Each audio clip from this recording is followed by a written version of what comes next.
Miss Lulu Bett. Act I. Scene I. The Deacon dining room. Plain rose paper, oak sideboard, straight chairs, a soft old brown divan, table laid for supper. Large pictures of, say, Paul and Virginia and Abbot Thayer's motherhood. A door left leads to kitchen. A door right front leads to the passage and the other room. Back are two windows with lace curtains, revealing shrubbery or blossoming plants, and a shelf with a clock and a photograph of Ninian Deacon. Over the table is a gas burner in a glass globe. In the center of the table is a pink tulip in a pot. The stage is empty. Enter Monona. She tiptoes to the table, tastes a dish or two, hides a cookie in her frock, begins a terrible little chant on miscellaneous notes. Enter Dwight Deacon. Dwight. What, you don't mean you're in time for supper, baby? Mononas. I ain't a baby. Dwight. Ain't. Mononas. Well, I ain't. Dwight. We shall have to take you in hand, Mama and one. We shall levetto take you in hand. Mononas. I ain't such a bad girl. Dwight. Ain't. Enter Ine, door re. Ine. Dwighty, have I kept you waiting? Dwight. It's all right, my pet, bear and forbear. Ine. Everything's on the table. I didn't hear Lulu call us though, she's fearfully careless.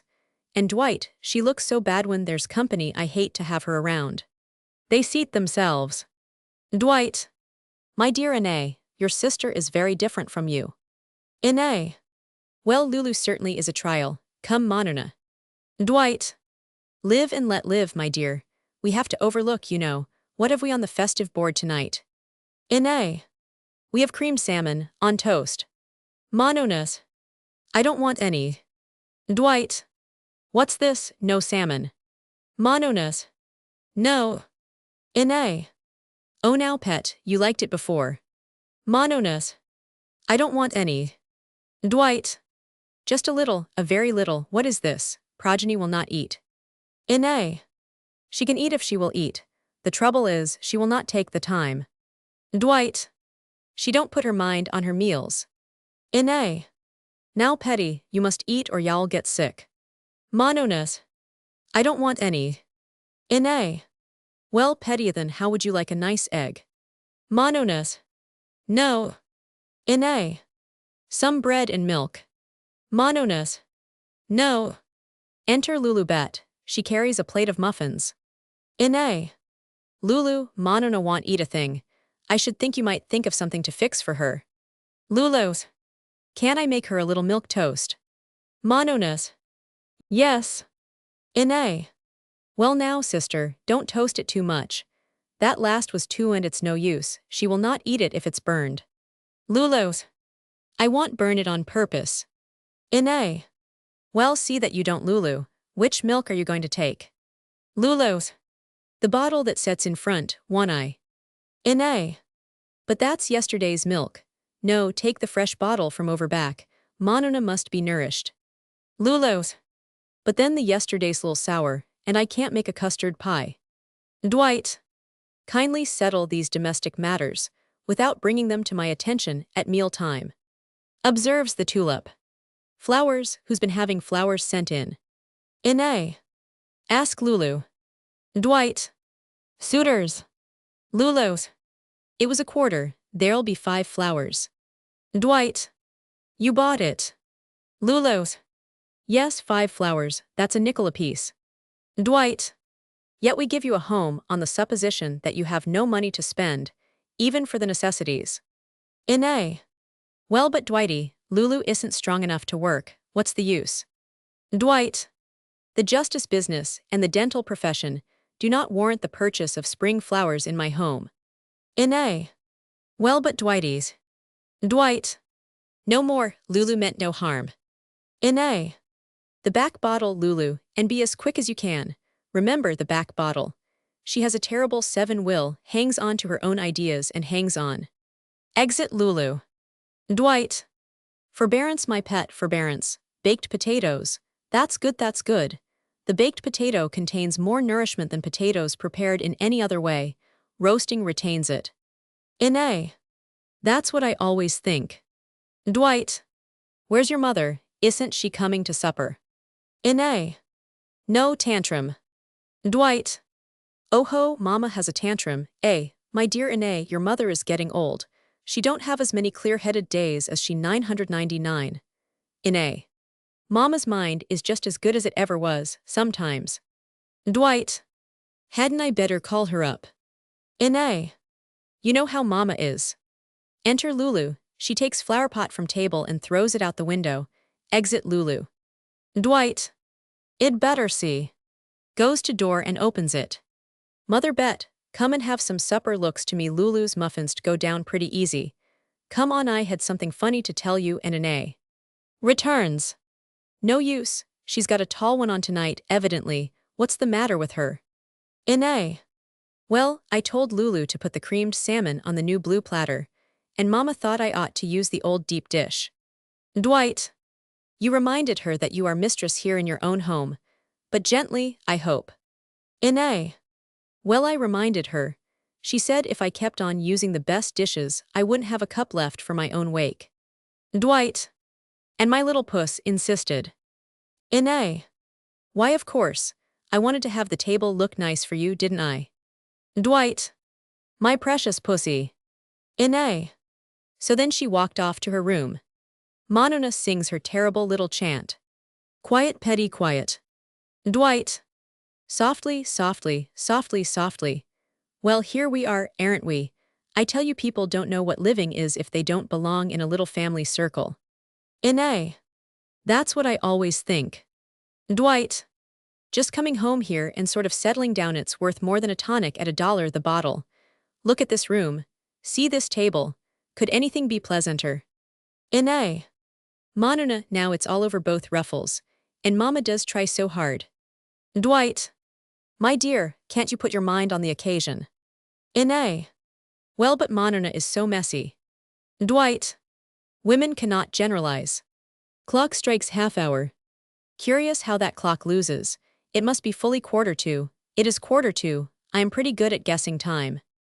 Inay. I've often noticed that. Dwight. That clock is a terrible trial. Last night it was only 23 after when the half-hour struck. Inay. 21, I thought. Dwight. 23, my dear Inay, didn't I particularly notice? It was 23. Mononas. Like lightning. I want my milk toast, I want my milk toast, I want my milk toast. Inay. Do hurry, sister, she's going to get nervous. Monona chants her chant. Enter Lulu. Lulu's. I've got the toast here. Inay. Did you burn it? Lulu's. Not black. Dwight. There we are, milk toast like a queen. Where is our young lady daughter tonight? Inay. She's at Jenny Plow's, at a tea party. Dwight. Oh ho, tea party, is it? Lulu's. We told you that this noon. Dwight. Frowning at Lulu. How much is salmon the can now, Inay? Inay. How much is it, Lulu? Lulu's. The large ones are 40, that used to be 25. And the small ones that were 10, they're 25. The butter's about all gone. Shall I wait for the butter woman or get some creamery? Dwight. Not at mealtime, if you please, Lulu. The conversation at my table must not deal with domestic matters. Lulu's. I suppose salmon made me think of butter. Dwight. There is not the remotest connection. Salmon comes from a river, butter comes from a cow. A cow bears no relation to a river. A cow may drink from a river, she may do that, but I doubt if that was in your mind when you spoke. You're not that subtle. Lulu's. No, that wasn't in my mind. Enter Mother Bett. Dwight. Well, Mama Bett, hungry now. Mrs. Bett. No, I am not hungry. Inay. We put a potato in the oven for you, Mama. Mrs. Bett. No, I thank you. Dwight. And a muffin, Mama Bett. Mrs. Bett. No, I thank you. Lulu's. Mama, can't I fix you some fresh tea? Mrs. Bett. That's right, Lulu. You're a good girl. And see that you put in enough tea so as a body can taste tea part of the way down. Inay. Sit here with us, Mama. Mrs. Bett. No, I thank you. I'll stand and keep my figure. Dwight. You know you look like a queen when you stand up. straight back, high head, a regular wonder for your years you are. Mrs. Bett. Sometimes, I think you try to flatter me. Sits. Doorbells. Mononas. Ilgos, let me go. Dwight. Now what can anybody be thinking of to call just at meal time? Can't I even have a quiet supper with my family without the outside world clamoring? Lulu's. Maybe that's the butter woman. Dwight. Lulu, no more about the butter, please. Mononas. Come on in, here's Bobby to see you, Papa, let's feed him. Dwight. Oh ho, so I am the favored one. Then draw up to the festive board, Robert, a baked potato. Bobby. No sir, I wanted something else. Dwight. What's this, came to see the justice about getting married did you? Or the dentist to have your tooth pulled a? Same thin J in a, ha ha ha. Bobby. I wondered whether I thought if you would give me a job. Dwight. So that's it. Bobby. I thought maybe I might cut the grass or cut something. Dwight. My boy, every man should cut his own grass. Every man should come home at night, throw off his coat, and in his vigor, cut his own grass. Bobby. Yes, sir. Dwight. Exercise is next to bread, next to gluten. Hold on, hold on. After dental hours, I want to begin presently to work my garden. I have 2 lots. Property is a burden. Suppose you cut the grass on the 1 lot through the spring. Bobby. Good enough, sir. Can I start right in now? It isn't dark yet. Dwight. That's right. Energy's the driving power of the nation. They rise. Dwight goes toward the door with Bobby. Start right in, by all means. Y'all find the mower in the shed, oiled and ready. Tools always ready, that's my motto, my boy. Enter Di and Cornish. Cornish carries many favors. Di. Where's everybody? Oh, hello, Bobby, you came to see me. Bobby. Oh, hello, no, I came to see your father. Di. Did you? Well, there he is, look at him. Bobby. You don't need to tell me where to look or what to do. Goodby, I'll find the mower, Mr. Deacon. Exit. Dwight. Mama, what do you suppose? Di thought she had a beau. How are you, Cornish? Di. Oh, Papa, why I just hate Bobby Larkin, and the whole school knows it. Mama, wasn't Mr. Cornish nice to help carry my favors? Inay. Ah, Mr. Cornish, you see what a popular little girl we have. Cornish. Yes, I suppose so. That isn't that remarkable, Mrs. Deacon. He tries to greet Lulu, who is clearing the table. Di. Oh, Papa, the sweetest party and the dearest supper, and the darlingest decorations and the gorgeousest Monona. Let go of me. Dwight. Children, can't we have peace in this house? Mononas. Ah, y'all catch it for talking so smarty. Di. Oh, will I? Inay. Monona, don't stand listening to older people. Run around and play. Monona runs a swift circle and returns to her attitude of listener. Cornish. Pardon Methies is Miss Bett, isn't it? Lulu's. I Lulu Bett, yes. Cornish. I had the pleasure of meeting you the night I was here for supper. Lulu's. I didn't think you'd remember. Cornish. Don't you think I'd remember that meat pie? Lulu's. Oh yes, the meat pie, you might remember the meat pie. Exit, carrying plates. Cornish. What in the dickens did I say that for? Inay. Oh, Lulu likes it. She's a wonderful cook. I don't know what we should do without her. Dwight. A most exemplary woman is Lulu. Inay. That's exemplary, Dwighty. Dwight. My darling little dictionary. Di. Mama, Mr. Cornish and I have promised to go back to help Jenny. Inay. How nice, and Mr. Cornish, do let us see you oftener. Dwight. Yes, Cornish, drop in any time you know. Cornish. I'll be glad to come. I do get pretty lonesome evenings. Enter Lulu, clearing table. I eat out around. I guess that's why your cooking made such an impression on me, Miss Lulu. Lulu's. Yes, I suppose it would take something like that. Cornish. Oh no. I didn't mean you mustn't think I meant what did I say that for. Lulu's. Don't mind, they always say that to me. Exit with dishes. Di. Come on, Mr. Cornish, Jen'll be waiting. Monona, let go of me. Mononas. I don't want you. Dwight. Early, darling, early. Get her back here early, Mr. Cornish. Cornish. Oh, I'll have her back here as soon as ever shall come well. I mean. Die.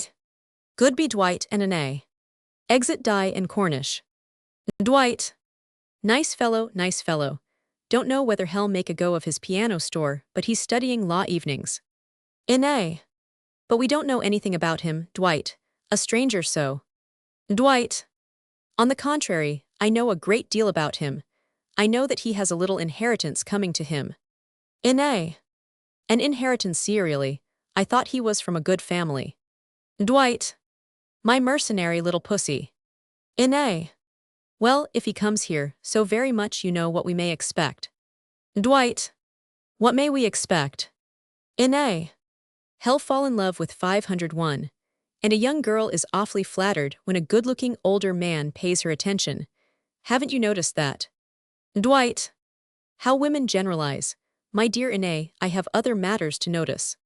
Ine. Monona, stop listening, run about and play. Monona runs her circle and returns. Well, look at that clock. It's almost your bedtime anyway. Enter Lulu. Mononas. No. Ine. It certainly is. Mononas. That clock's wrong, Papa said so. Ine. Mama says bedtime, in 10 minutes. Mononas. I won't go all night.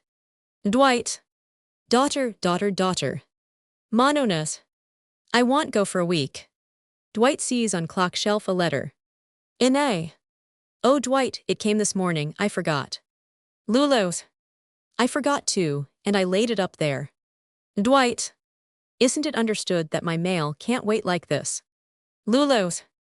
I know, I am sorry, but you hardly ever get a letter. Dwight. Of course pressing matters go to my office. Still my mail should have more careful. He reads. Now, what do you think I have to tell you? Ine. Oh, Dwighty, something nice. Dwight. That depends, I'll like it. Saw Lulu its company. Mononas. I hope they bring me something decent. Ine. Oh, Dwight who?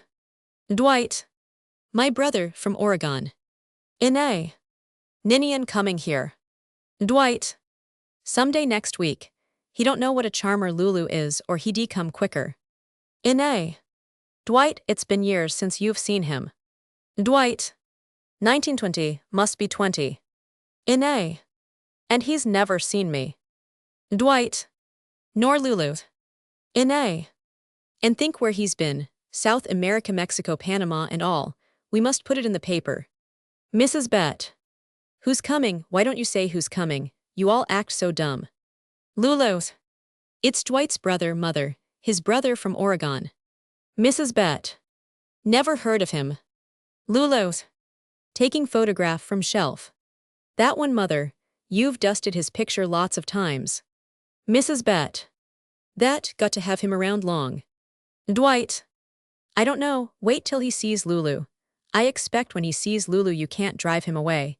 He's going to take one look at Lulu and settle down here for life. He's going to think Lulu is.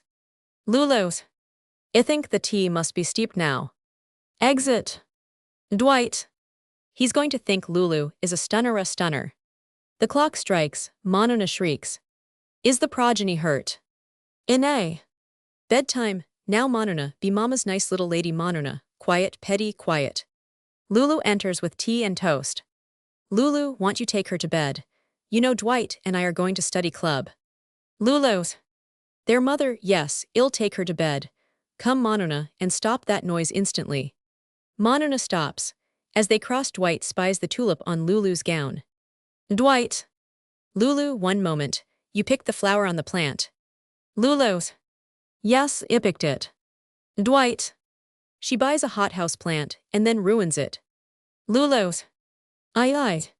She draws Monona swiftly left. Exeunt, the door slams. Dwight. What a pity Lulu hasn't your manners, petty. Mrs. Bett. What do you care, she's got yours. Dwight. Mother Bett, fare thee well. Mrs. Bett. How do you stand him, the lump? Ine. Mama dear, now drink your tea. Good night, sweetie. Mrs. Bett. You needn't think I forgot about the platter, because I ain't. Of all the extravagant doin's, court in the poorhouse. Exeunt Dwight and Anne. Mrs. Bett continues to look after them, her lips moving. At door appears Bobby. Bobby! Where's Mr. Deacon? Mrs. Bett.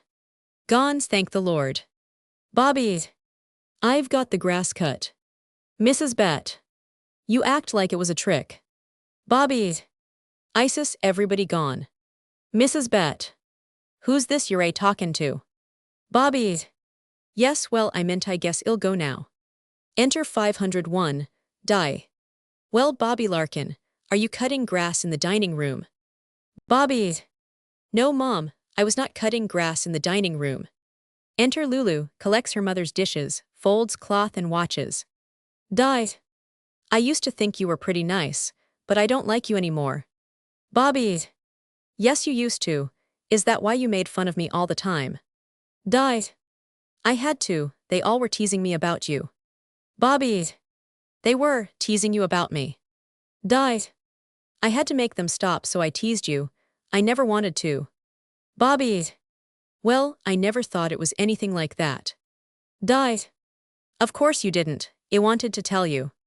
Bobby. You wanted. Die. Of course I 999. You must go now, they're hearing us. Bobby. Say. Die. Good night, go the back way, Bobby, you nice thing. Exit Bobby. Aunt Lulu, give me the cookies, please, and the apples. Mr. Cornish is on the front porch, Mama, and Papa won't be home till late, will they? Lulu. I don't think so. Die. Well, I'll see to the hall light. Don't you bother, good night. Lulu. Good night, 501. Exit 501, Mrs. Bett. My land, how she wiggles and chitters. Lulu. Mother, could you hear them? Die and Bobby Larkin. Mrs. Bett. Mother hears a plenty. Lulu. How easy she done it, got him right over. How did she do that? Mrs. Bett. Die wiggles and chitters. Lulu. It was just the other day, I taught her to sew. I wonder if Anne knows.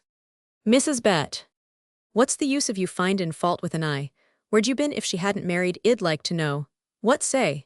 I am goin' to bed. You always was jealous of Anne. Exit Mrs. Bett.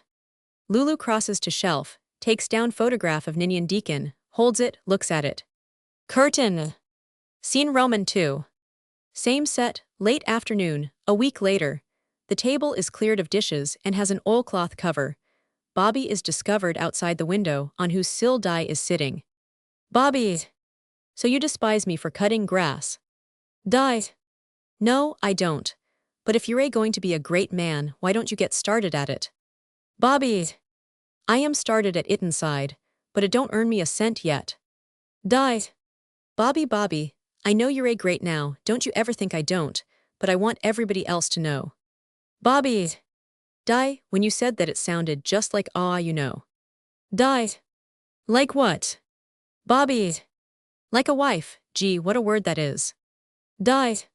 Isn't it? It's ever so much more exciting word than husband. Enter Lulu, followed by Monona. Lulu carries bowl, pan of apples, paring knife. Monona carries basket of apples and a towel. As Lulu rattles dishes, Di turns, sees Lulu. Bobby disappears from window. Di. There's never any privacy in this house. Exit 501, Lulu.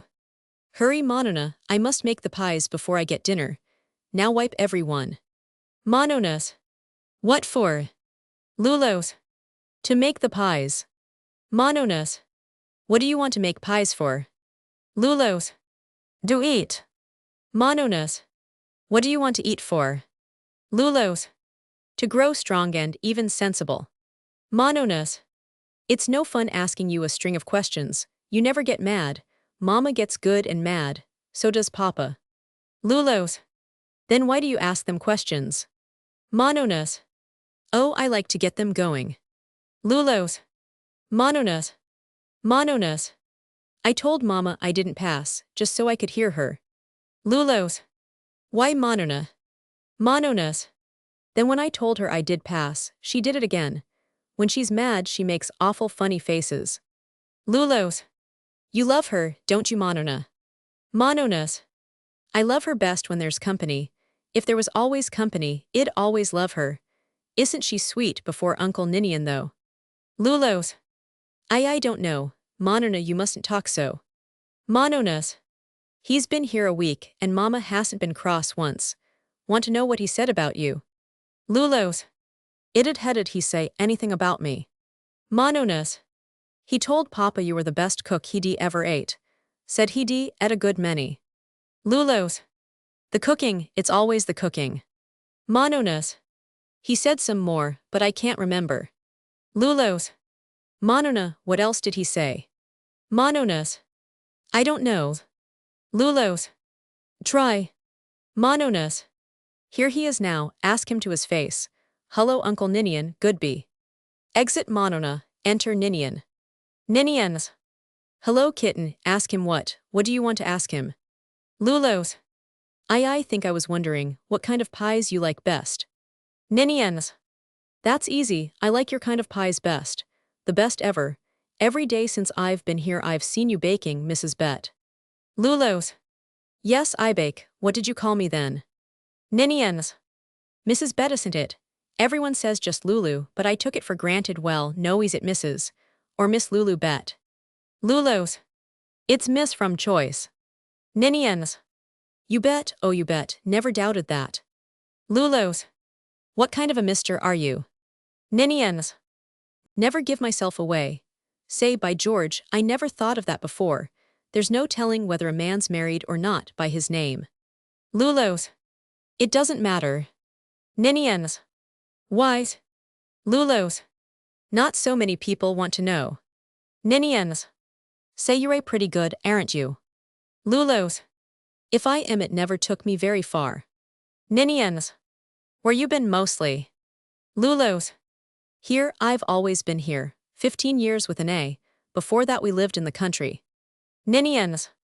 Never been anywhere much. Lulos. Never been anywhere at all. Ninians. H1000. Well, I want to tell you something about yourself. Lulos. About me. Ninians. Something that I'll bet you don't even know. It's this, I think you have it pretty hard around here. Lulos. Oh no. Ninians.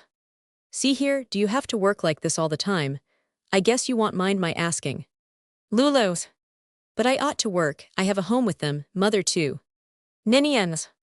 But Glory, you ought to have some kind of a life of your own. Lulos. How could I do that?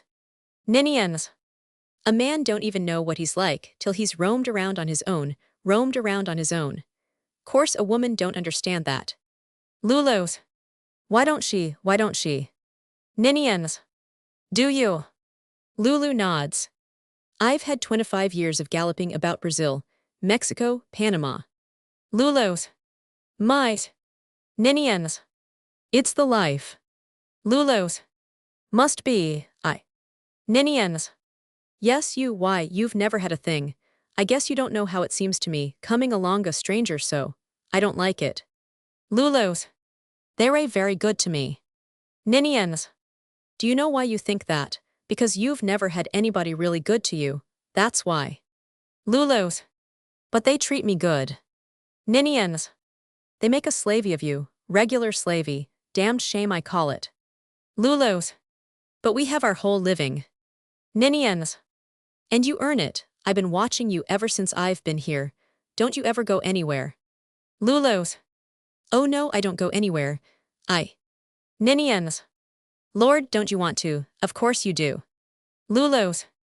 Of course I'd like to get clear away. I used to want to. Ninians.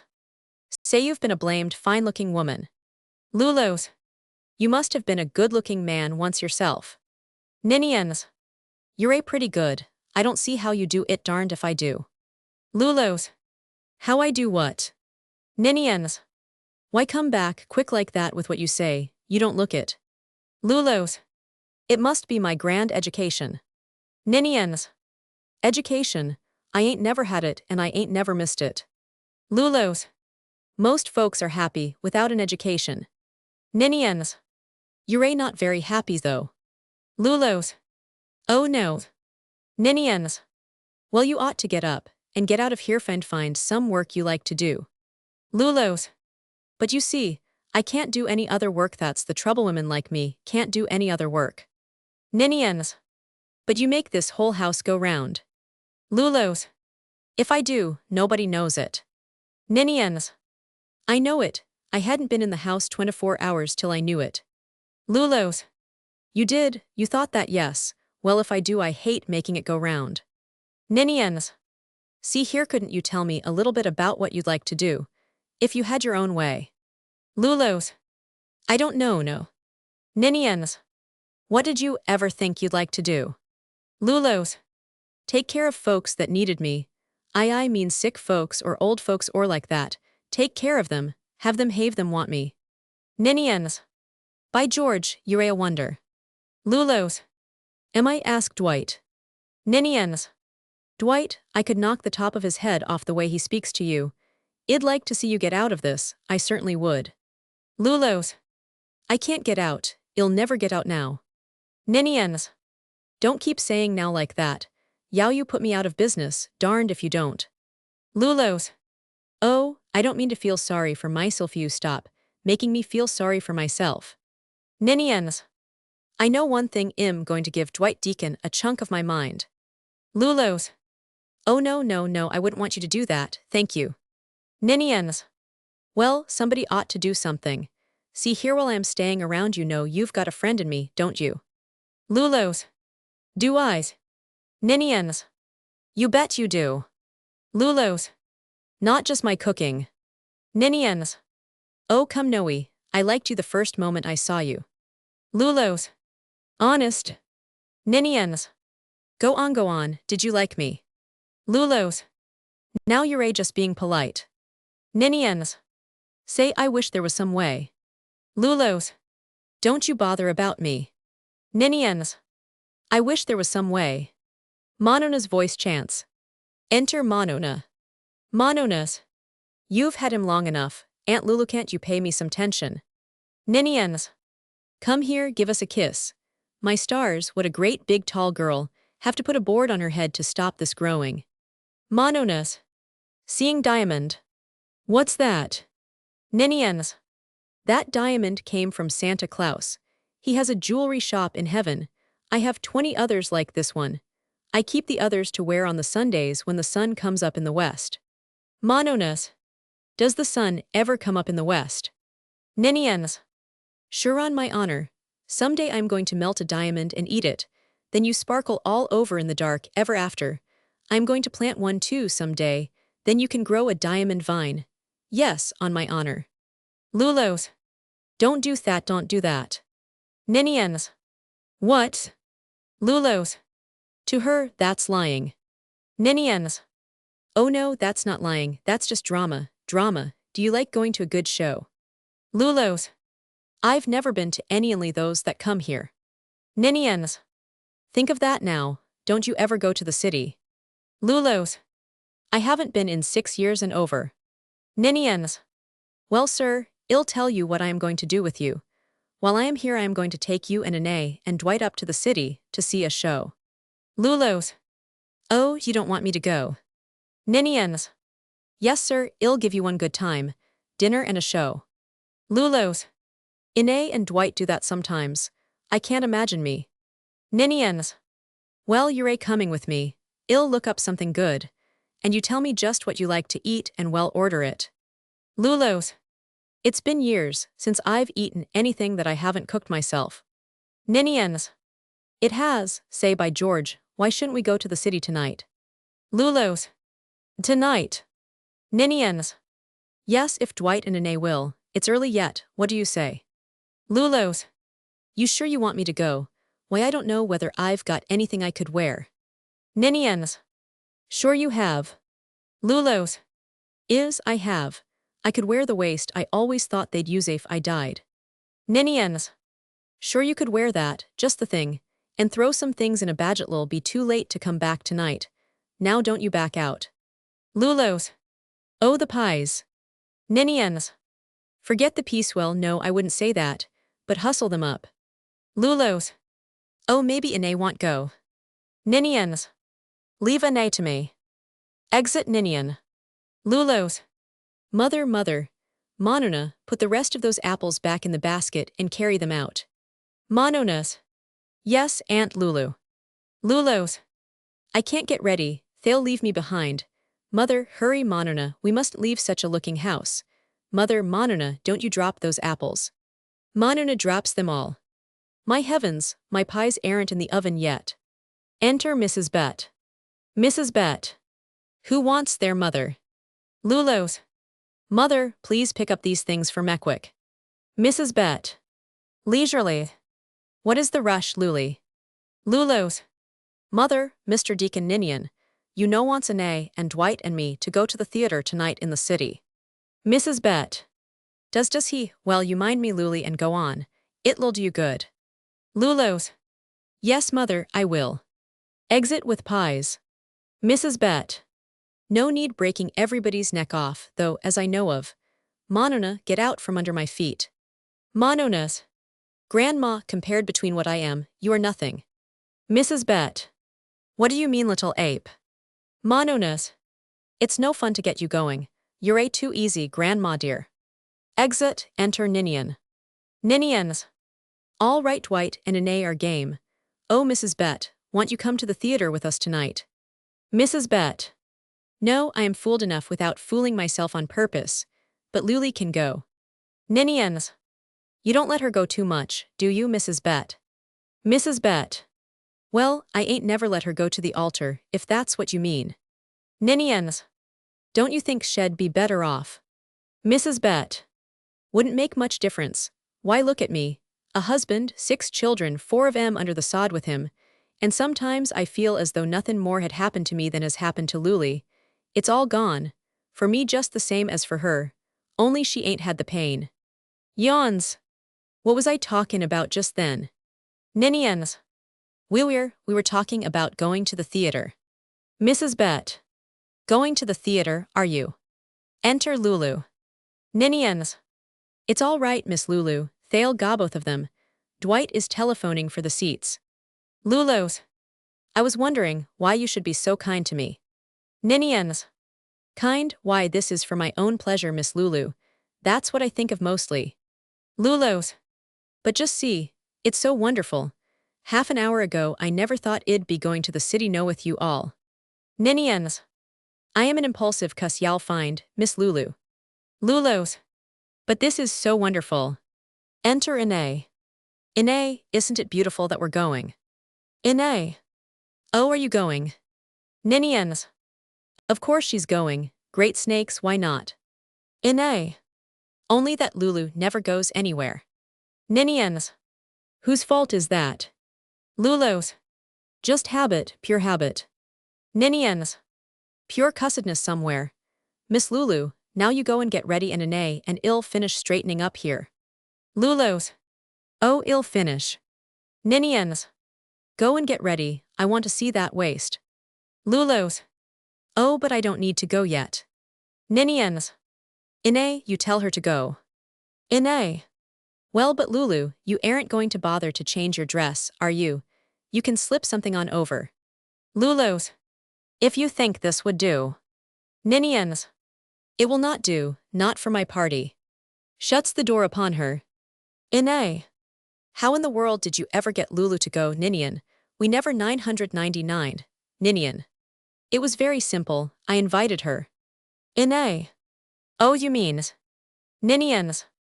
I invited her. Doorbell rings. Shall I answer it?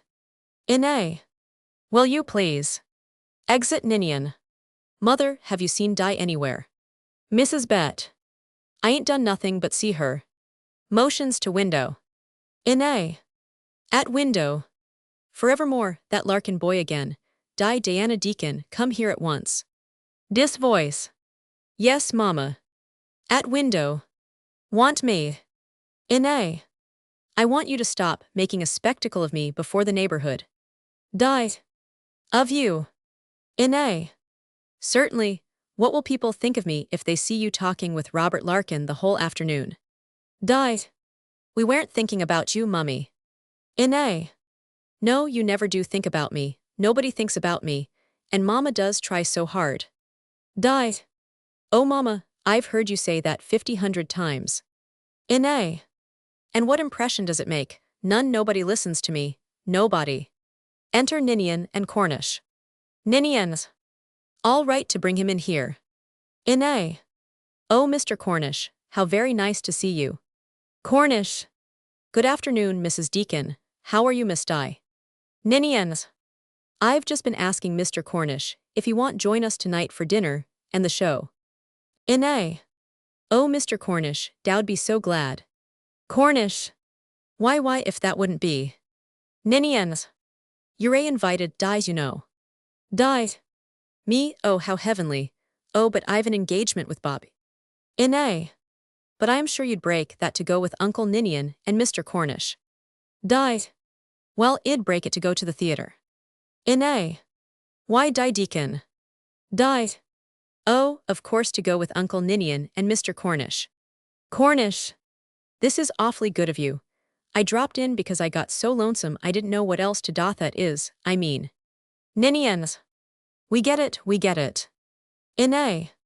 We'd love to see you any time, Mr. Cornish. Now if y'all excuse Di and me 1 minute. Di. Uncle Ninian, you're a lamb. Exeunt Di and Inay. Mrs. Bett. I am just about the same as I was. Cornish. What a row, Mrs. Bett, I didn't see you. Mrs. Bett. I don't complain, but it wouldn't turn my head if some of you spoke to me once in a while. Say can you tell me what these folks are up to? Cornish. Up to. Mrs. Bett. Yes, they're all stepping round here up to something. I don't know what. Ninians. Why, Mrs. Bett, we're going to the city to the theater, you know. Mrs. Bett. Well, why didn't you say so? Enter Dwight. Dwight. Ha, everybody ready. Well, how are you, Cornish? You going too? Inay says. Cornish. Yes, I thought I might as well. I mean. Dwight. That's right, Mama Bett, look here. Mrs. Bett. What's that? Dwight. Ice cream, it's ice cream. Who is it sits home and has ice cream put in her lap like a queen? Mrs. Bett. Vanilla or chocolate? Dwight. Chocolate, Mama Bett. Mrs. Bett. Vanilla sets better, ill put it in the ice chest, I may eat it. Take spoon from sideboard. Exit, Cornish goes with her. Dwight. Where's the lovely Lulu? Ninians. Shall be here directly. Dwight. Now what I want to know, Nin, is how you've hypnotized the lovely Lulu into this thing. Ninians. Into going, Dwight, I'll tell you about that. I asked her to go with us. Do you get it? I invited the woman. Dwight. Ah, but with a way.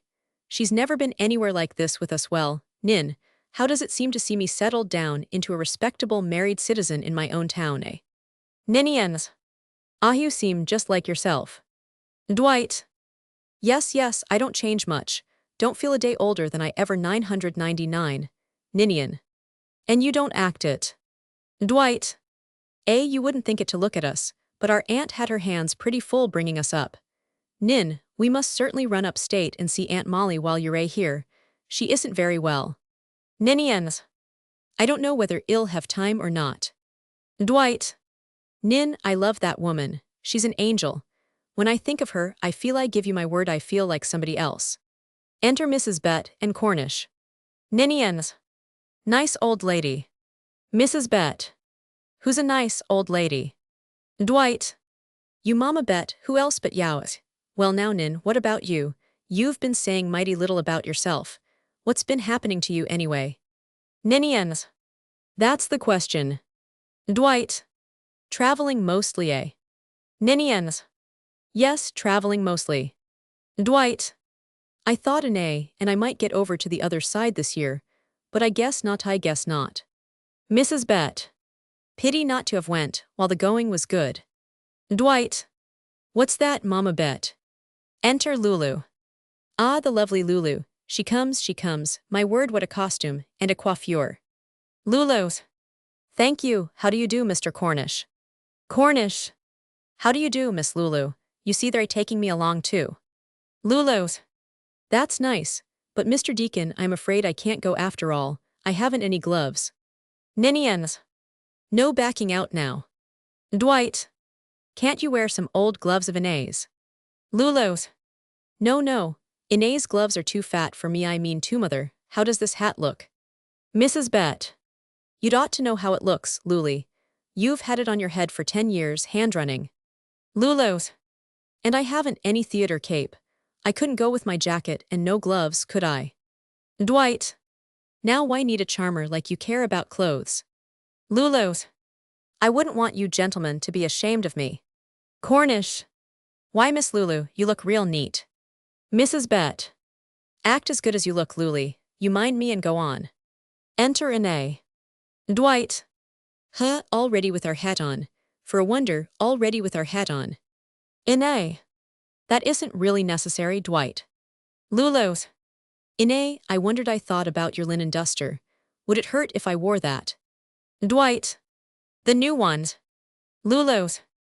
Oh no, no, the old one. Inae. Why take it, Lulu? Yes, certainly. Get it, Dwighty, there in the hall. Dwight goes.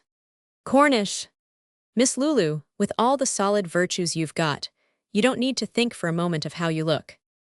Lulu's. Now you're remembering the meat pie again, aren't you?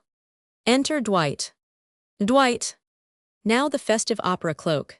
Allow me. My word, what a picture. Lulu the charmer dressed for her debut into society, eh? Ninians. Dwight, shut your head. I want you to understand this is Miss Lulu Bett's party, and if she says to leave you home, well, do it. Dwight. Aha, an understanding between these two. Cornish. Well, Miss Lulu, I think you're just fine anyway. Lulu's. Oh, thank you, thank you. Enter 501.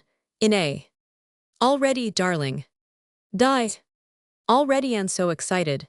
Isn't it exciting, Mr. Cornish? Dwight. Bless me if the whole family isn't assembled.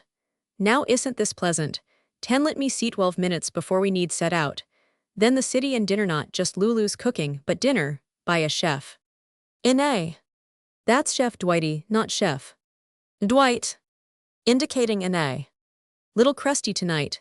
Petty, your hat's just a little might no, over the other way. Inae. Was there anything to prevent your speaking of that before? Lulu's. Inae, that hat's ever so much prettier than the old one. Inae. I never saw anything the matter with the old one. Dwight. She'll be all right when we get started out among the bright lights. Adventure is what the woman wants. I am too tame for her. Inae. Idiot. Back at window, Bobby Larkin appears. Di slips across to him. Mrs. Bett. I suppose you all think I like being left sitting here stark alone. Ninians. Why, Mrs. Bett? Inae. Why, mamas? Lulu's. Oh, mother, I'll stay with you. Dwight. Oh, look here, if she really minds staying alone, I'll stay with her. Mrs. Bett. Were you going anyway? Lulu's. The theater, mama. Mrs. Bett. First I've heard of it. Monona is heard chanting. Inae. Y'all have Monona with you, mama.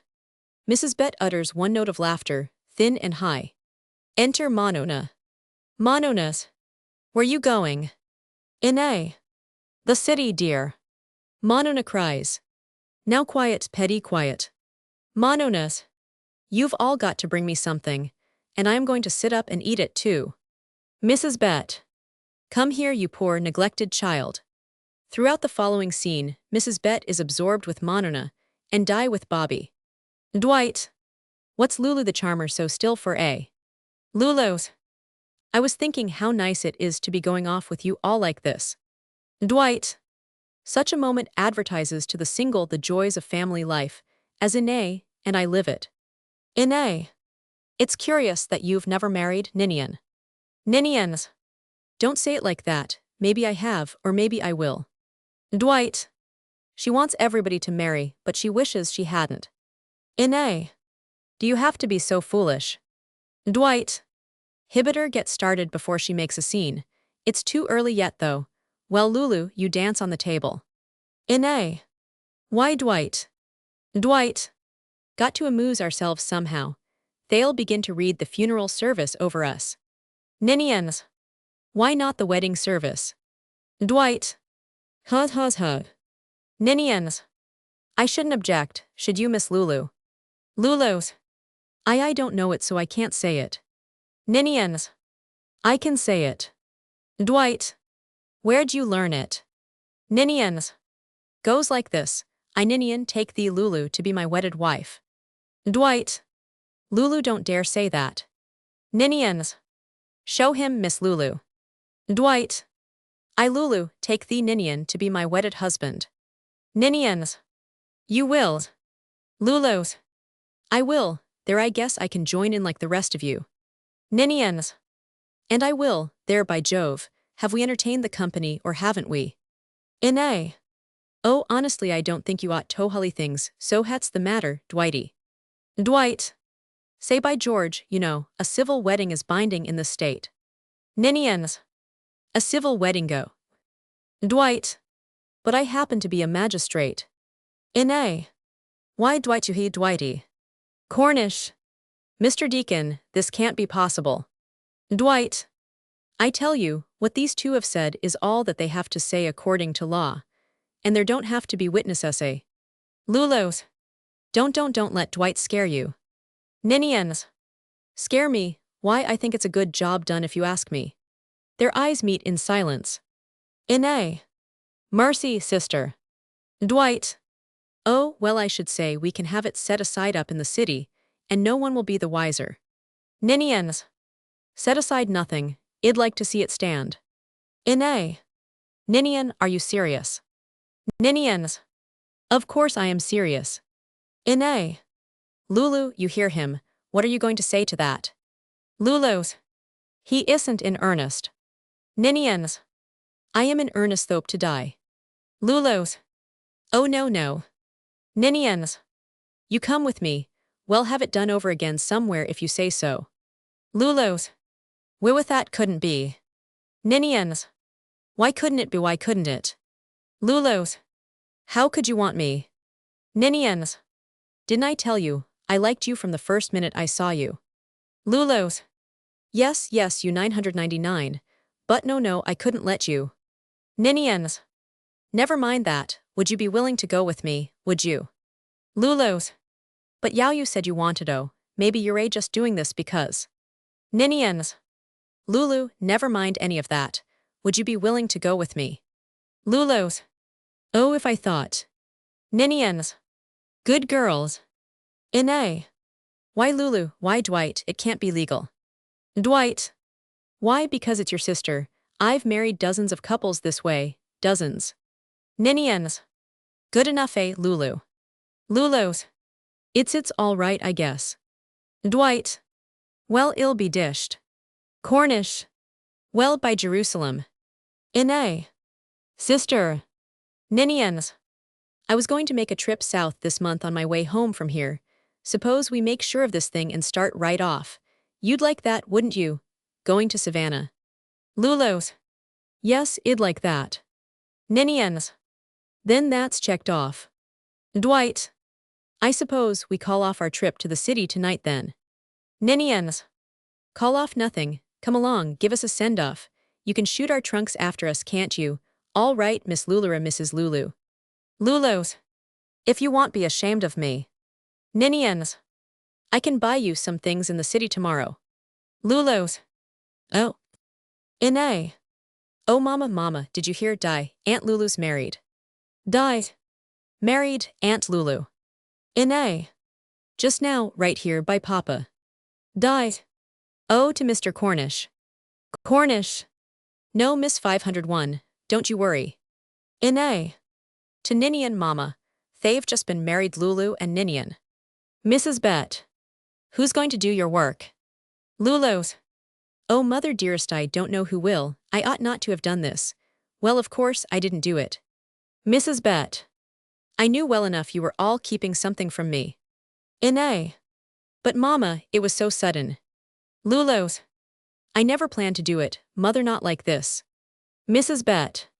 Well, I should think Lulu might have had a little more consideration to her than this. At the window, behind the curtain, Di has just kissed Bobby Goodby. Lulu's. Mother dearest, tell me it's all right. Mrs. Bett. This is what comes of going to the theater. Lulu's mother. Dwight.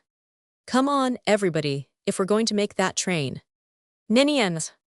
Yes, let's get out of this. Cornish.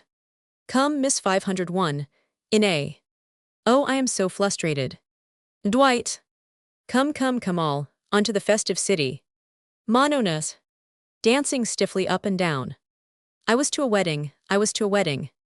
Ninians. Good be, Mama Bett.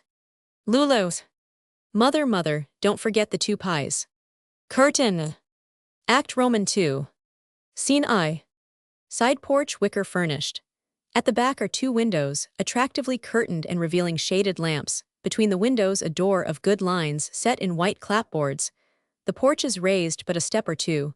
Low greenery and a path leading off sharply left. It is evening, a month after Lulu's marriage. Discover in A. Dwight, Mrs. Bett and Monona. In A. Dwight dear, the screen has never been put on that back window. Dwight. Now, why can't my puss remind me of that in the morning, instead of the only time I have to take my ease with my family? In A.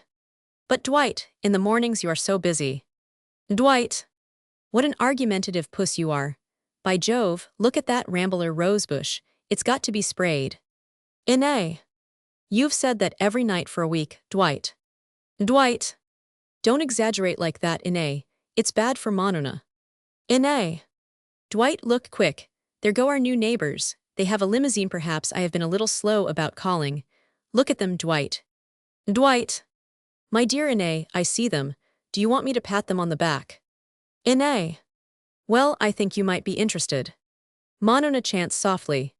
Dwight, I wonder if Monona really has a musical gift. Dwight. She's a most unusual child, do you know it? Enter Di from house. In A. Oh, they both are. Where are you going, I'd like to know. Di. Mama, I have to go down to the library. In A. It seems to me you have to go to the library every evening. Dwight, do you think she ought to go? Dwight. Diana, is it necessary that you go? Di. Well, everybody else goes, and... In A. I will not have you downtown in the evenings. Di. But you let me go last night. In A. All the better reason why you should not go tonight. Mononas. Mama, let me go with her. In A. Very well, Di, you may go and take your sister. Mononas. Goody, last time you wouldn't let me go. In A. That's why Mama's going to let you go tonight. Dwight. I thought you said the child must go to bed half an hour earlier because she wouldn't eat her egg. In A. Yes, that's so, I-999. Monona, you can't go. Mononas. But I didn't want my eggonist, I didn't. In A. Makes no difference. You must eat or y'all get sick. Mama's going to teach you to eat. Go on, Di, to the library if it's necessary. Dwight. I suppose Bobby Larkin has to go to the library tonight, eh? In A. Dwight, I wouldn't joke her about him. Scold her about him, the way you did this morning. Di. But Papa was cross about something else this morning, and tonight he isn't. Good be, Dwight and an A. Exit 501, Monona. I hate the whole family. Mrs. Bett. Well, I should think she would. In A. Why, Mama, why, Petty Deacon? Monona weeps silently. Dwight. To an A. Say no more, my dear, it's best to overlook, show a sweet spirit. Mrs. Bett. About as much like a father and mother as a cat and dog. Dwight. We've got to learn. Mrs. Bett. Performin' like a pair of weathercocks. Both talking at once. Dwight. Mother Bett, are you talking or am I? Mrs. Bett. I am, but you don't seem to know it. Dwight. Let us talk, pussy, and shell simmer down. Nothing new from the bride and groom. In A. No, Dwight, and it's been a week since Lulu wrote. She said he'd bought her a new red dress and a hat. Isn't it too funny to think of Lulu? Dwight. I don't understand why they plan to go straight to Oregon without coming here first. In A. It isn't a bit fair to Mama, going off that way. Leaving her own motherly, she may never see Mama again. Mrs. Bett. Oh, I am going to last on quite a while yet. Dwight. Of course you are, Mama Bett. You're my best girl. That reminds me, we must run up to visit Aunt Molly. We ought to run up there next week. She isn't well. Let's do that. Dear me, I wish Lulu was here to leave in charge. I certainly do miss Lulu lots of ways. Mrs. Bett. Especially when it comes mealtime. Is that somebody coming here? Dwight. Looks like it is, so it is. Some caller as usual. Enter Lulu. Well, if it isn't Miss Lulu Bett. Why, sister? Mrs. Bett. Lulu. Lulu's. How did you know? Know what? Lulu's. That it isn't Lulu Deacon. Dwight. What's this? Isn't Lulu Deacon, what are you talking? Lulu's. Didn't he write to you? Dwight. Not a word. All we had from youth last from Savannah, Georgia. Lulu's. Savannah, Georgia. Dwight. Well, but he's here with you, isn't he? Where is he, isn't he here? Lulu's. Must be most to Oregon by this time. Dwight. Oregon's. Lulu's. You see, he had another wife. Another wife's. Dwight. Why he had not. Lulu's. Yes, another wife. He hasn't seen her for 15 years and he thinks she's dead, but he isn't sure. Dwight. Nonsense. Why, of course she's dead if he thinks so. Lulu's. I had to be sure. Monona, go upstairs to bed at once. Monona's. It's only quarter of. Do as Mama tells you. Monona's. But. Monona's. She goes, kissing them all good night and taking her time about it. Everything is suspended while she kisses them and departs, walking slowly backward. Mrs. Bett. Married, Lulu, was your husband married? Lulu's. Yes, my husband was married, mother. Mercy, think of anything like that in our family. Dwight. Well, go on, tell us about it. Lulu's. We were going to Oregon. First down to New Orleans and then out to California and up the coast, well, then at Savannah, Georgia. He said he thought I better know first. So then he told me. Dwight. Yes, well, what did he say? Lulu's. Cora Waters. She married him down in San Diego 18 years ago. She went to South America with him. Dwight. Well, he never let us know of it. If she 999. Lulu. No, she married him just before he went. Then in South America, after 2 years, she ran away. That's all he knows. Dwight. That's a pretty story. Lulu's. He says if she was alive, she'd be after him for a divorce. And she never has been, so he thinks she must be dead. The trouble is he wasn't sure. And I had to be sure. Well, but mercy, couldn't he find out now? Lulu's. It might take a long time, and I didn't want to stay and not know. Well then, why didn't he say so here? Lulu's. He would have, but you know how sudden everything was. He said he thought about telling us right here that afternoon when it happened, but of course that'd been hard, wouldn't it? And then he felt so sure she was dead. Why did he tell you at all then? Dwight. Yes, why indeed? Lulu's. I thought that just at first, but only just at first. Of course that wouldn't have been right. And then you see he gave me my choice. Dwight. Gave you your choice? Lulu's.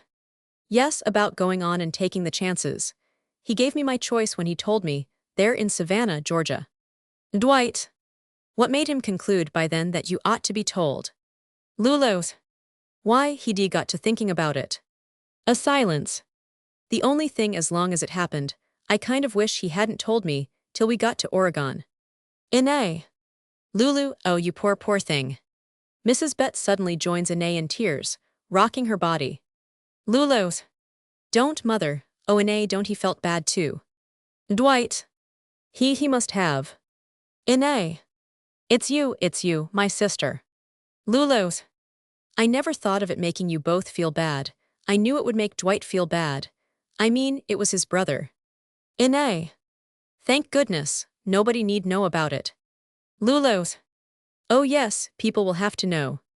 Dwight. I do not see the necessity. Lulu's. Why, what would they think? Dwight. What difference does it make what they think? Lulu's. Why, I shouldn't like you see they might we, Dwight. I think we'll have to tell them. Dwight. You do, you think the disgrace of bigamy in this family is something the whole town will have to know about. Lulu's. Say, I never thought about it being that. Dwight. What did you think it was, and whose disgrace is it, pray? Lulu's. Mine and Ninian's. Dwight. Ninian's, well, he's gone, but you're here, and I am here and my family. Folks'll feel sorry for you, but the disgrace, that would reflect on me. Lulu's. But if we don't tell, what'll they think? Dwight. They'll think what they always think when a wife leaves her husband. They'll think you couldn't get along, that's all. Lulu's. I should hate that. I wouldn't want them to think I hadn't been a good wife to Ninian. Dwight. Wife, you never were his wife, that's just the point. Lulu's. Oh. Dwight. Don't you realize the position he's in? See, Hirito, you intend, are you going to sue Ninian? Lulu's. Oh, no, no, no. Ine. Why, Lulu, anyone would think you loved him. Lulu's. I do love him, and he loved me, don't you think I know he loved me? Ine. Lulu's. Lulu's. I love him, I do, and I'm not ashamed to tell you. Mrs. Bett. Lulu, was his other wife, was she there? Lulu's. No, no, mother, she wasn't there. Mrs. Bett. Then it ain't so bad, I was afraid maybe she turned you out. Lulu's. No, no, it wasn't that bad, mother. Dwight. In fact, I simply will not have it, Lulu. You expect, I take it, to make your home with us in the future on the old terms. Lulu's. Well. Dwight. I mean, did Ninian give you any money? Lulu's. No, he didn't give me any money enough to get home on, and I kept my suit and the other dress I wouldn't have taken any money. Dwight. That means that you will have to continue to live here on the old terms, and of course I am quite willing that you should.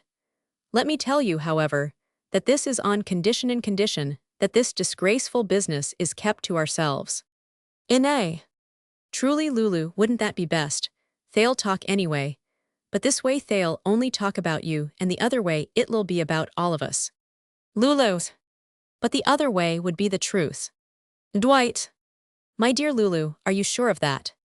Lulu's. Sure. Dwight. Yes, did he give you any proofs? Lulu's.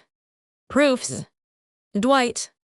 Letters, documents of any sort of assurance that he was speaking the truth. Lulu's. Why, no proofs, no, he told me. Dwight. He told you. Lulu's. That was hard enough to have to do, it was terrible for him to have to do. What proofs? Dwight. I may as well tell you that I myself have no idea that Ninian told you the truth.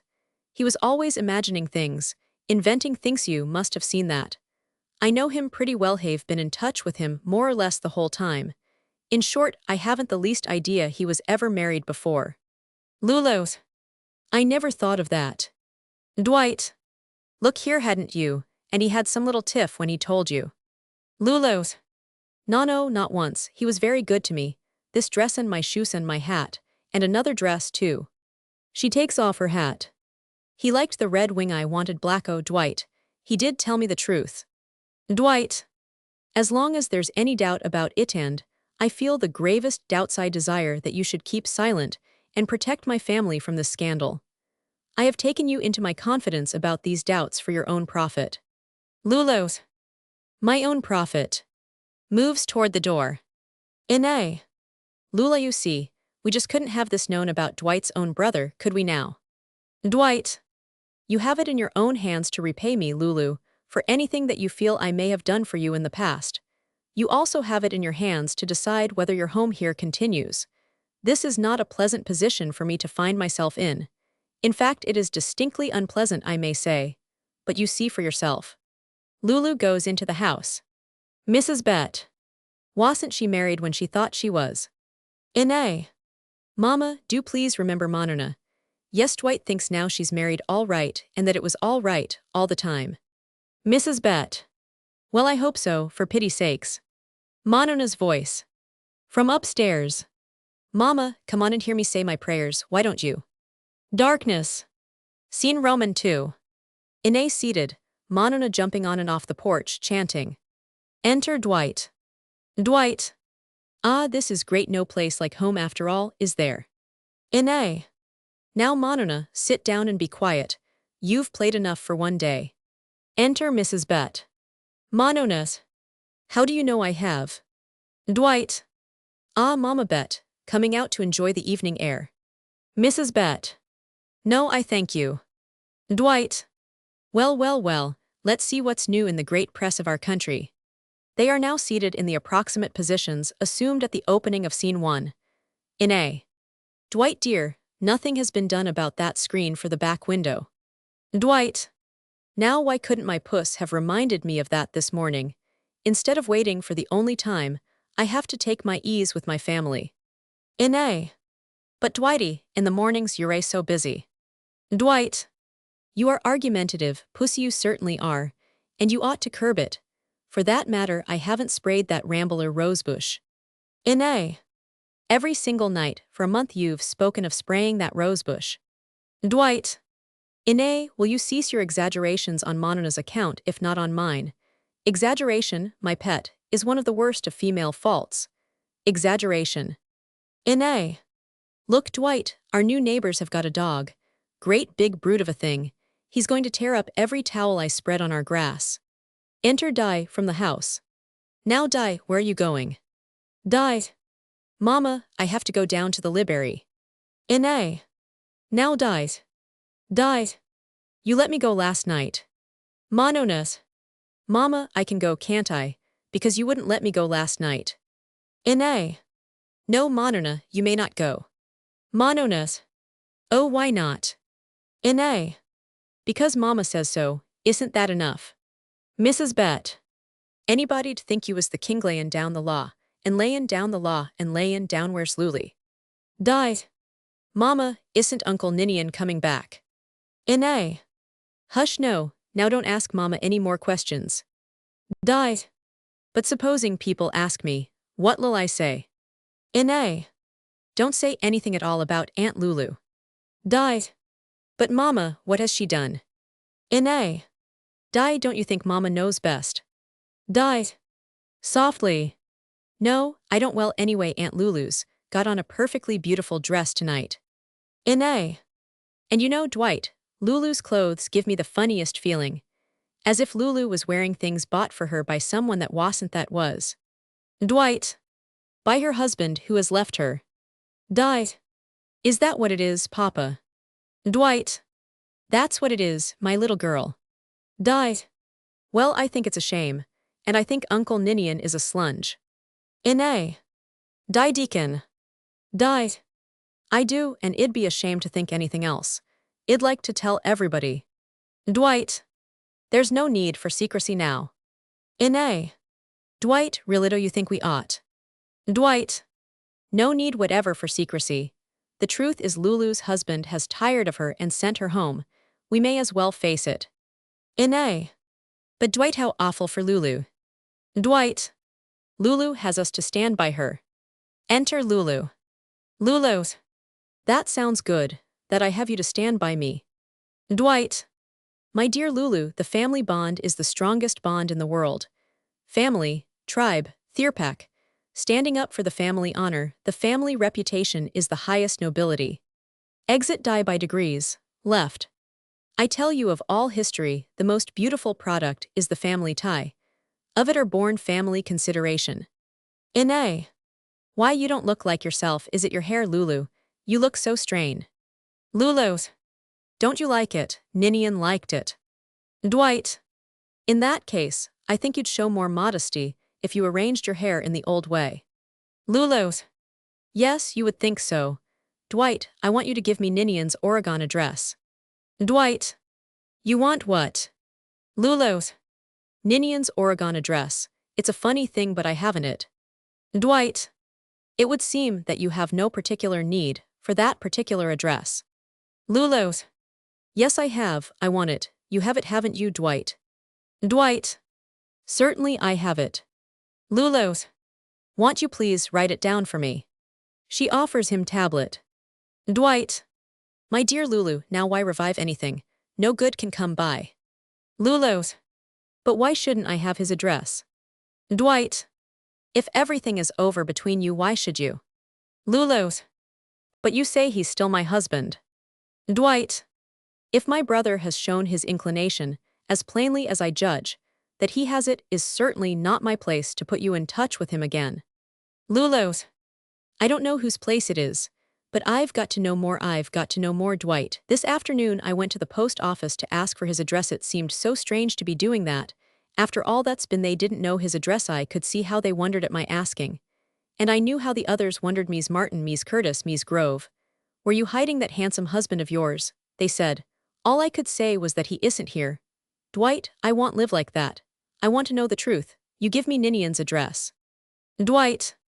My dear Lulu, you are not the one to write to him. Have you no delicacy? Lulu's.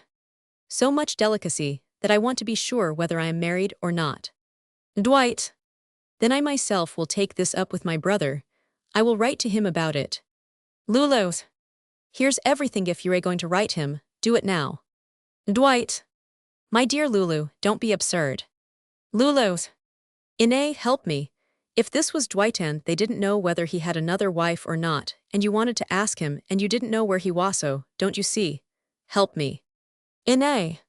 Well, of course, I see it all, Lulu, and yet we not let Dwight do it in his own way. Wouldn't that be better? Lulu's. Mothers. Mrs. Bett. Lulu, sit down, why don't you? Lulu's. Dwight, you write that letter to Ninian, and you make him tell you so that y'all understand. I know he spoke the truth, but I want you to know. Dwight. Roman 1000. And then I suppose as soon as you have the proofs, you're going to tell it all over town. Lulu's. I'm going to tell it all over town, just as it is unless you write to him. Ine. Lulu, oh you wouldn't. Lulu's. I will. Dwight. And get turned out of the house, as you would be. Ine. Dwight, oh you wouldn't. Dwight. I will, Lulu knows it. Lulu's. I shall tell what I know, and then leave your house anyway, unless you get Ninian's word. And you're going to write to him now. Dwight. You would leave your mother, and leave Ine. Lulu's. Leave everything. Ine. Oh Dwight, we can't get along without Lulu. Dwight. Isn't this like a couple of women? Rather than let you in for a show of temper, Lulu, I'd do anything. Writes. Mononas. Behind Ine. Mama, can I write Uncle Ninian a little letter too? Ine. For pity's sakes, aren't you in bed yet? Mononas. It's only quarter of. Ine. Well, you may go to bed now, because you have sat there listening. How often must Mama tell you not to listen to grown people? Mononas. Do they always say something bad? Ine. Monona, you are to go up to bed at once. She makes her leisurely rounds for kisses. Mononas. Papa, it's your turn to hear me say my prayers tonight. Dwight. Very well, Petty, when you're ready call me. Exit Monona. There, Lulu, the deed is done. Now I hope you're satisfied. Places the letter in his pocket. Lulu's. I want you to give me the letter to mail, please. Dwight. Why this haste, sister mine? I'll mail it in the morning. Lulu's. I'll mail it now. Dwight. I may take a little stroll before bedtime. I'll mail it then. There's nothing like a brisk walk to induce sound restful sleep. Lulu's. I'll mail the letter now. Dwight. I suppose I'll have to humor your sister, Ine, purely on your account, you understand. Hands the letter. Ine. Oh Dwight, how good you are. Lulu's. There's one thing more I want to speak about. If you and Ine go to your Aunt Molly's, then Ninian's letter might come while you're away. Dwight. Conceivably, letters do come while a man's away. Lulu's. Yes, and I thought if you wouldn't mind if I opened it. Dwight. Open my letter. Lulu's. Yes, you see, it'll be about me mostly.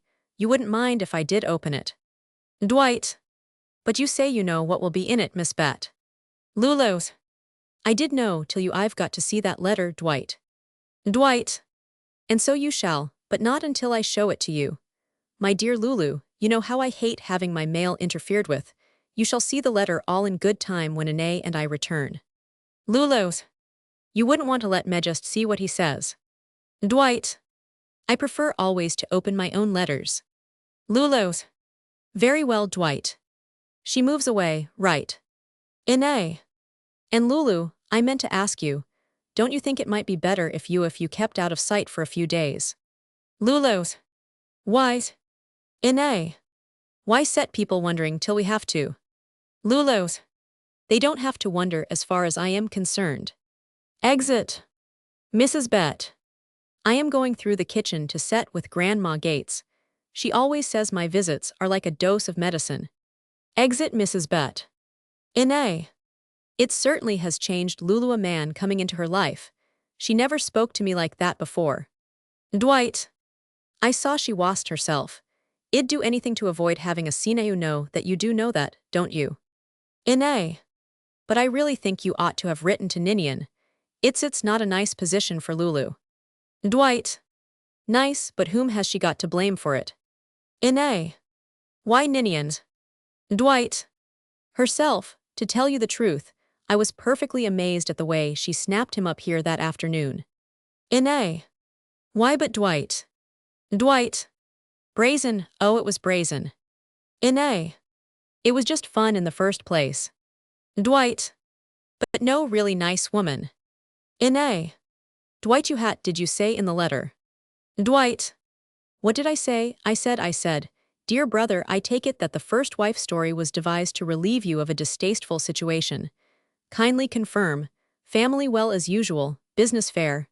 Covers it, don't it? Ine. Oh, Dwighty, how complete that is. Dwight. I'm pretty good at writing brief, concise letters that say the whole thing, eh? Ine. I've often noticed that. Dwight. My precious pussy, oh, how unlike Lulu you are. Right, Di and Bobby appear, walking very slowly and very near. Dwight rises, holds out his arms. Ine. Poor dear foolish Lulu. Oh, Dwight, what if it was Di in Lulu's place? Dwight. Such a thing couldn't happen to 501. Di was born with ladylike feelings. They enter the house. Ine extinguishes a lamp. Dwight turns down the hall gas. Pause. Di and Bobby come to the veranda. Di. Bobby dear, you don't kiss me as if you really wanted to kiss me tonight. Darkness. Scene Roman 3. The same evening a week later. Stage flooded with moonlight, house lighted. At the piano, just inside the window, Lulu and Cornish are finishing a song together, Lulu accompanying. How sweet the happy evening's close. 'Tis the hour of sweet repose. Good night. The summer wind has sunk to rest. The moon serenely bright unfolds her calm and gentle ray. Softly now she seems to say, good night. As they sing, Di slips into the house unseen. Cornish. Why, Miss Lulu, you're quite a musician. Lulu's. Oh no, I've never played in front of anybody. They come to the porch. I don't know what Ine and Dwight would say if they heard me. Cornish. What a pretty dress that is, Miss Lulu. Lulu's. I made this from one of Ine's old ones since she's been gone. I don't know what Ine and Dwight are going to say about this dress, made like this, when they get home. Cornish. When are they coming back? Lulu's. Anytime now. They've been gone most a week. Do you know I never had but one compliment before that wasn't for my cooking. Cornish. You haven't. Lulu's. He told me I'd done up my hair nice.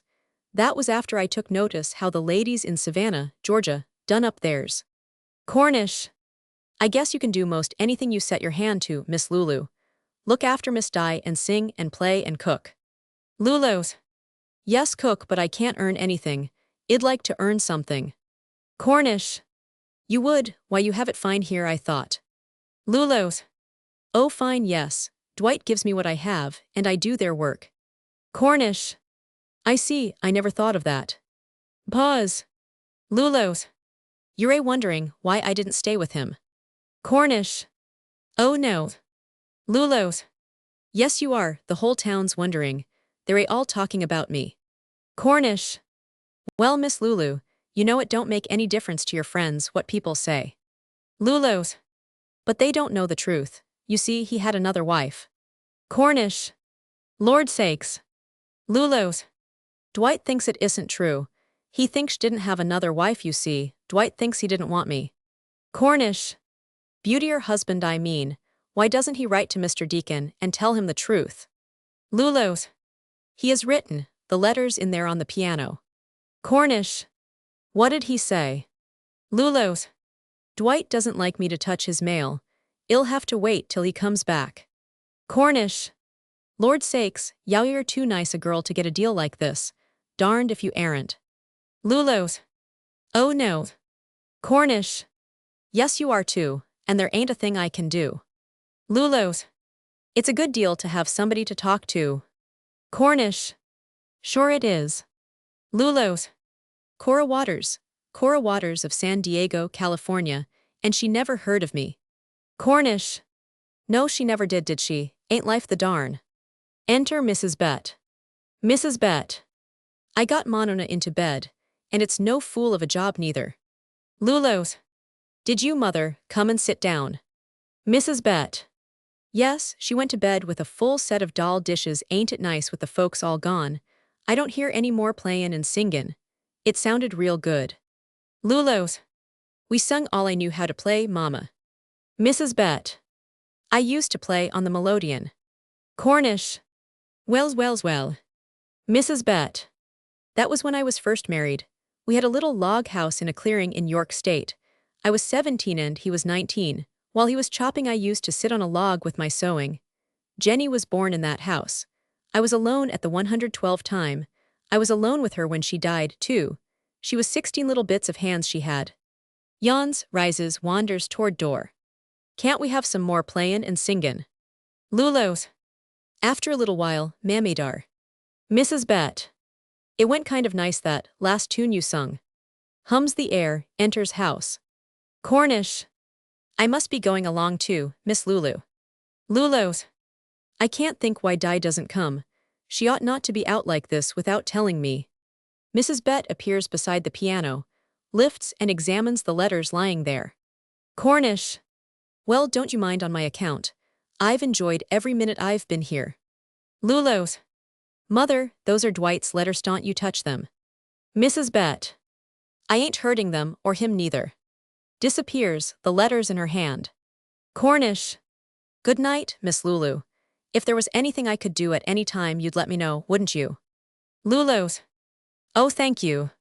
Cornish. I've had an awful nice time, singing and listening to you talk. Well, of course I mean the supper was just fine. And so was the music. Lulu's. Oh no. Mrs. Bett appears at the door with a letter. Mrs. Bett.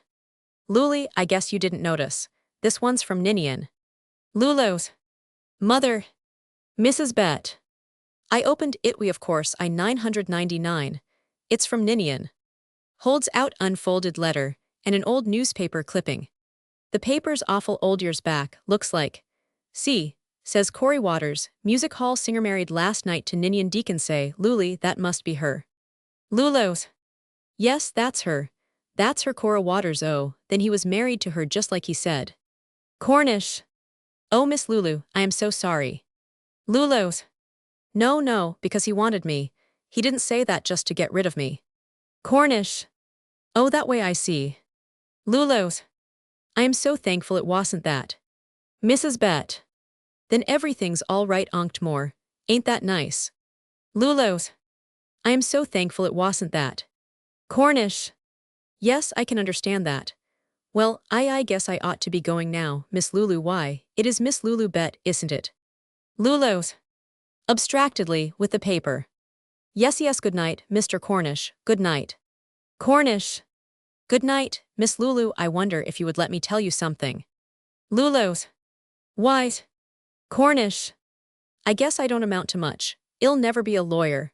I'm no good at business and everything I say sounds wrong to me. And yet I do believe I do know enough not to bully a woman, not to make her unhappy. Maybe even I could make her a little happy. Miss Lulu, I hate to see you looking and talking so sad. Do you think we could possibly arrange? Lulu's. Oh. Cornish. I guess maybe you've heard something about a little something I am supposed to inherit. Well, I got it. Of course, it's only $500. We could get that little Warden house and furnish up the parlor with pianos. That is, if you could ever think of marrying me. Lulos. Don't say that, don't say that. Mrs. Bett. Better take him, Lulu. A girl ought to take any young man that will propose in front of her mother. Cornish. Of course, if you loved him very much, then it ought not to be talking this way to you. Lulos. You see, Ninian was the first person who was ever kind to me.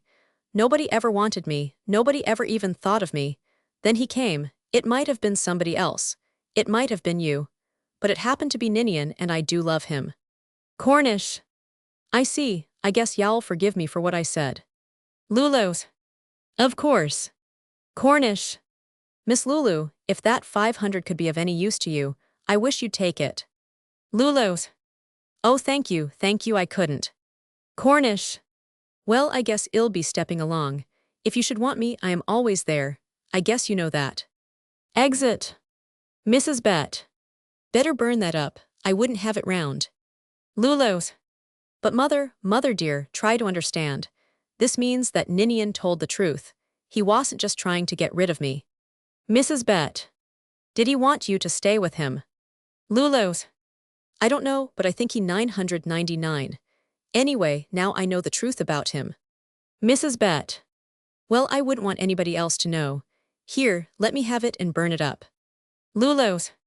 Mama, aren't you glad for me that now I can prove Ninian wasn't just making up a story so it'd go away? Mrs. Bett. Clearly and beautifully. Oh, Lulu, my little girl, is that what they said about you? Mother knows it wasn't like that. Mother knows he loved you. How still it is here. Where's an eye? Lulos. They've gone away, you know. Mrs. Bett.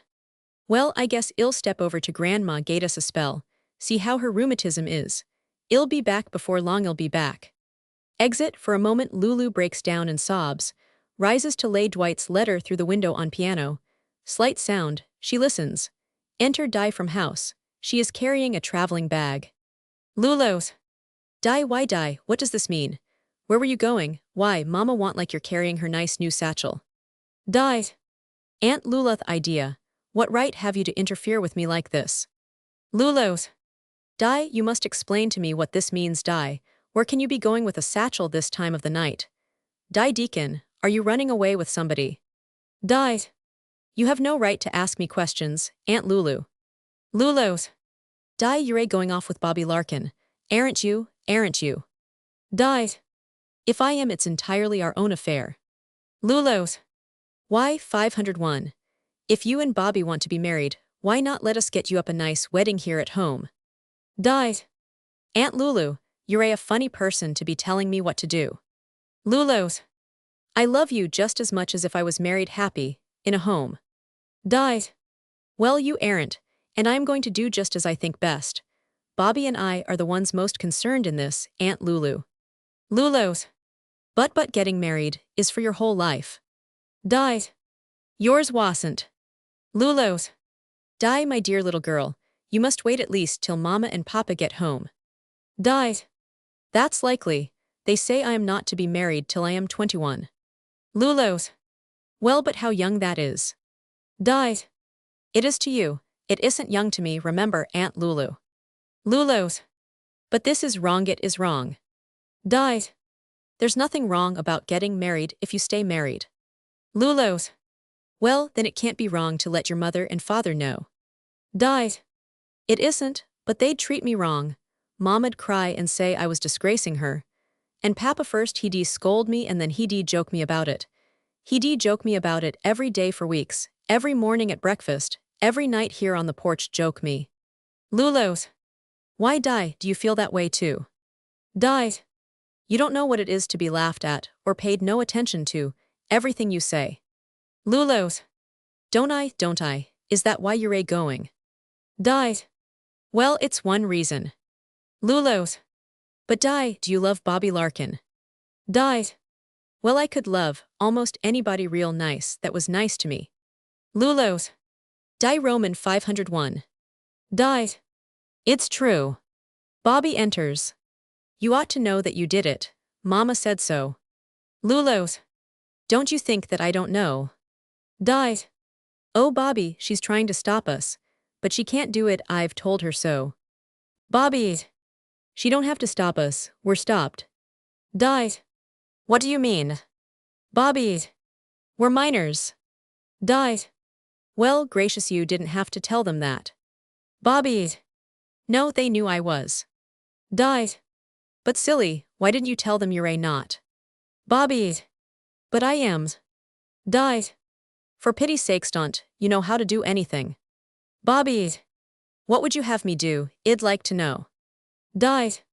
Why tell them we're both whatever it is they want us to be, we look it. We know we're responsible, that's all they care for. Well, you are a funny. Bobby. You wanted me to lie. Die.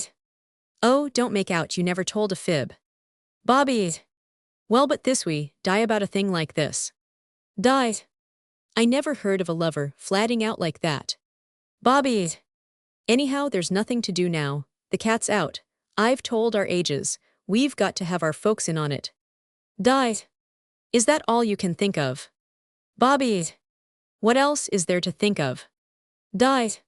Why, let's go to Bainbridge or Holt, and tell them we're of age and be married there. Lulu. Die, wherever you go, I'll go with you. I won't let you out of my sight. Die. Bobby, why don't you answer her? Bobby. But I'm not going to Bainbridge or Holt or any town and lie, to get you or any other girl. Die. You're about as much like a man in a story as Papa is. Enter Dwight and Ine. Dwight. What's this about Papa? Ine. Well, what's all this going on here? Lulu. Why, Ine? Die. Oh, Mama, I didn't know you were coming so soon. Hello, dear, hello, Papa, Herishers Bobby. Dwight. What an unexpected pleasure, Master Bobby. Bobby. Good evening, Mrs. Deacon. Good evening, Mr. Deacon. Dwight. And Lulu, is it Lulu? Is this lovely hurry our Lulu? Is this Miss Lulu Bett? Or is this Lulu something else by now? You can't tell what Lulu'll do when you leave her alone at home. In her festive ball gown. Lulu. Ine, I made it out of that old muslin of yours, you know. I thought you wouldn't. Ine. Oh, that, I was going to use it for dye, but it doesn't matter. You are welcome to it, Lulu. Little youthful for anything but home wear, isn't it? Dwight. It looks like a wedding gown. Why are you wearing a wedding gown, Lulu? Ine. Di Deacon, what have you got Mama's new bag for? Di. I haven't done anything to the bag, Mama. Ine. Well, but what are you doing with it here? Di. Oh, nothing. Did you have a good time? Ine. Yes, we did, but I can't see Dwight. Look at Di with my new black satchel. Dwight. What is this, Diana? Di. Well, I'm not going to use it for anything. Ine. I wish somebody would explain what is going on here. Lulu, can't you explain? Dwight. Aha, now, if Lulu is going to explain, that's something like it. When Lulu begins to explain, we get imagination going. Lulu. Di and I have a little secret. Can't we have a little secret if we want one? Dwight. Upon my word, she has a beautiful secret. I don't know about your secrets, Lulu. Enter Mrs. Bett. Mrs. Bett. Hello, Ine. Ine. Oh, Mother dear. Dwight. Well, Mother Bett. Mrs. Bett. That you, Dwight? To Bobby. Don't you help me, I guess I can help myself yet a while. Climbs the 2 steps. To 501, made up your mind to come home, did you? Seats herself. I got a joke. Grandma Gates says it's all over town they wouldn't give Di and Bobby Larkin a license to get married. Single note of laughter, thin and high. Dwight. What nonsense. Ine. Is it nonsense? Haven't I been trying to find out where the new black bag went? Di, look at Mama. Di. Listen to that, Bobby, listen. Ine. That won't do, 501. You can't deceive Mama, and don't you try. Bobby. Mrs. Deacon, I.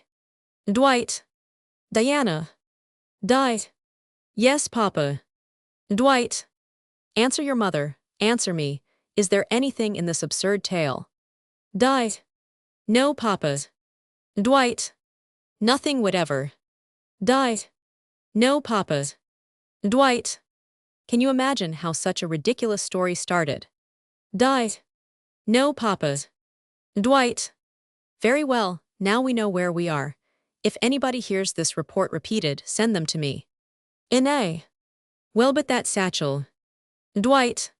One moment. Lulu will of course verify what the child has said. Lulu's. If you cannot settle this with Di, you cannot settle it with me.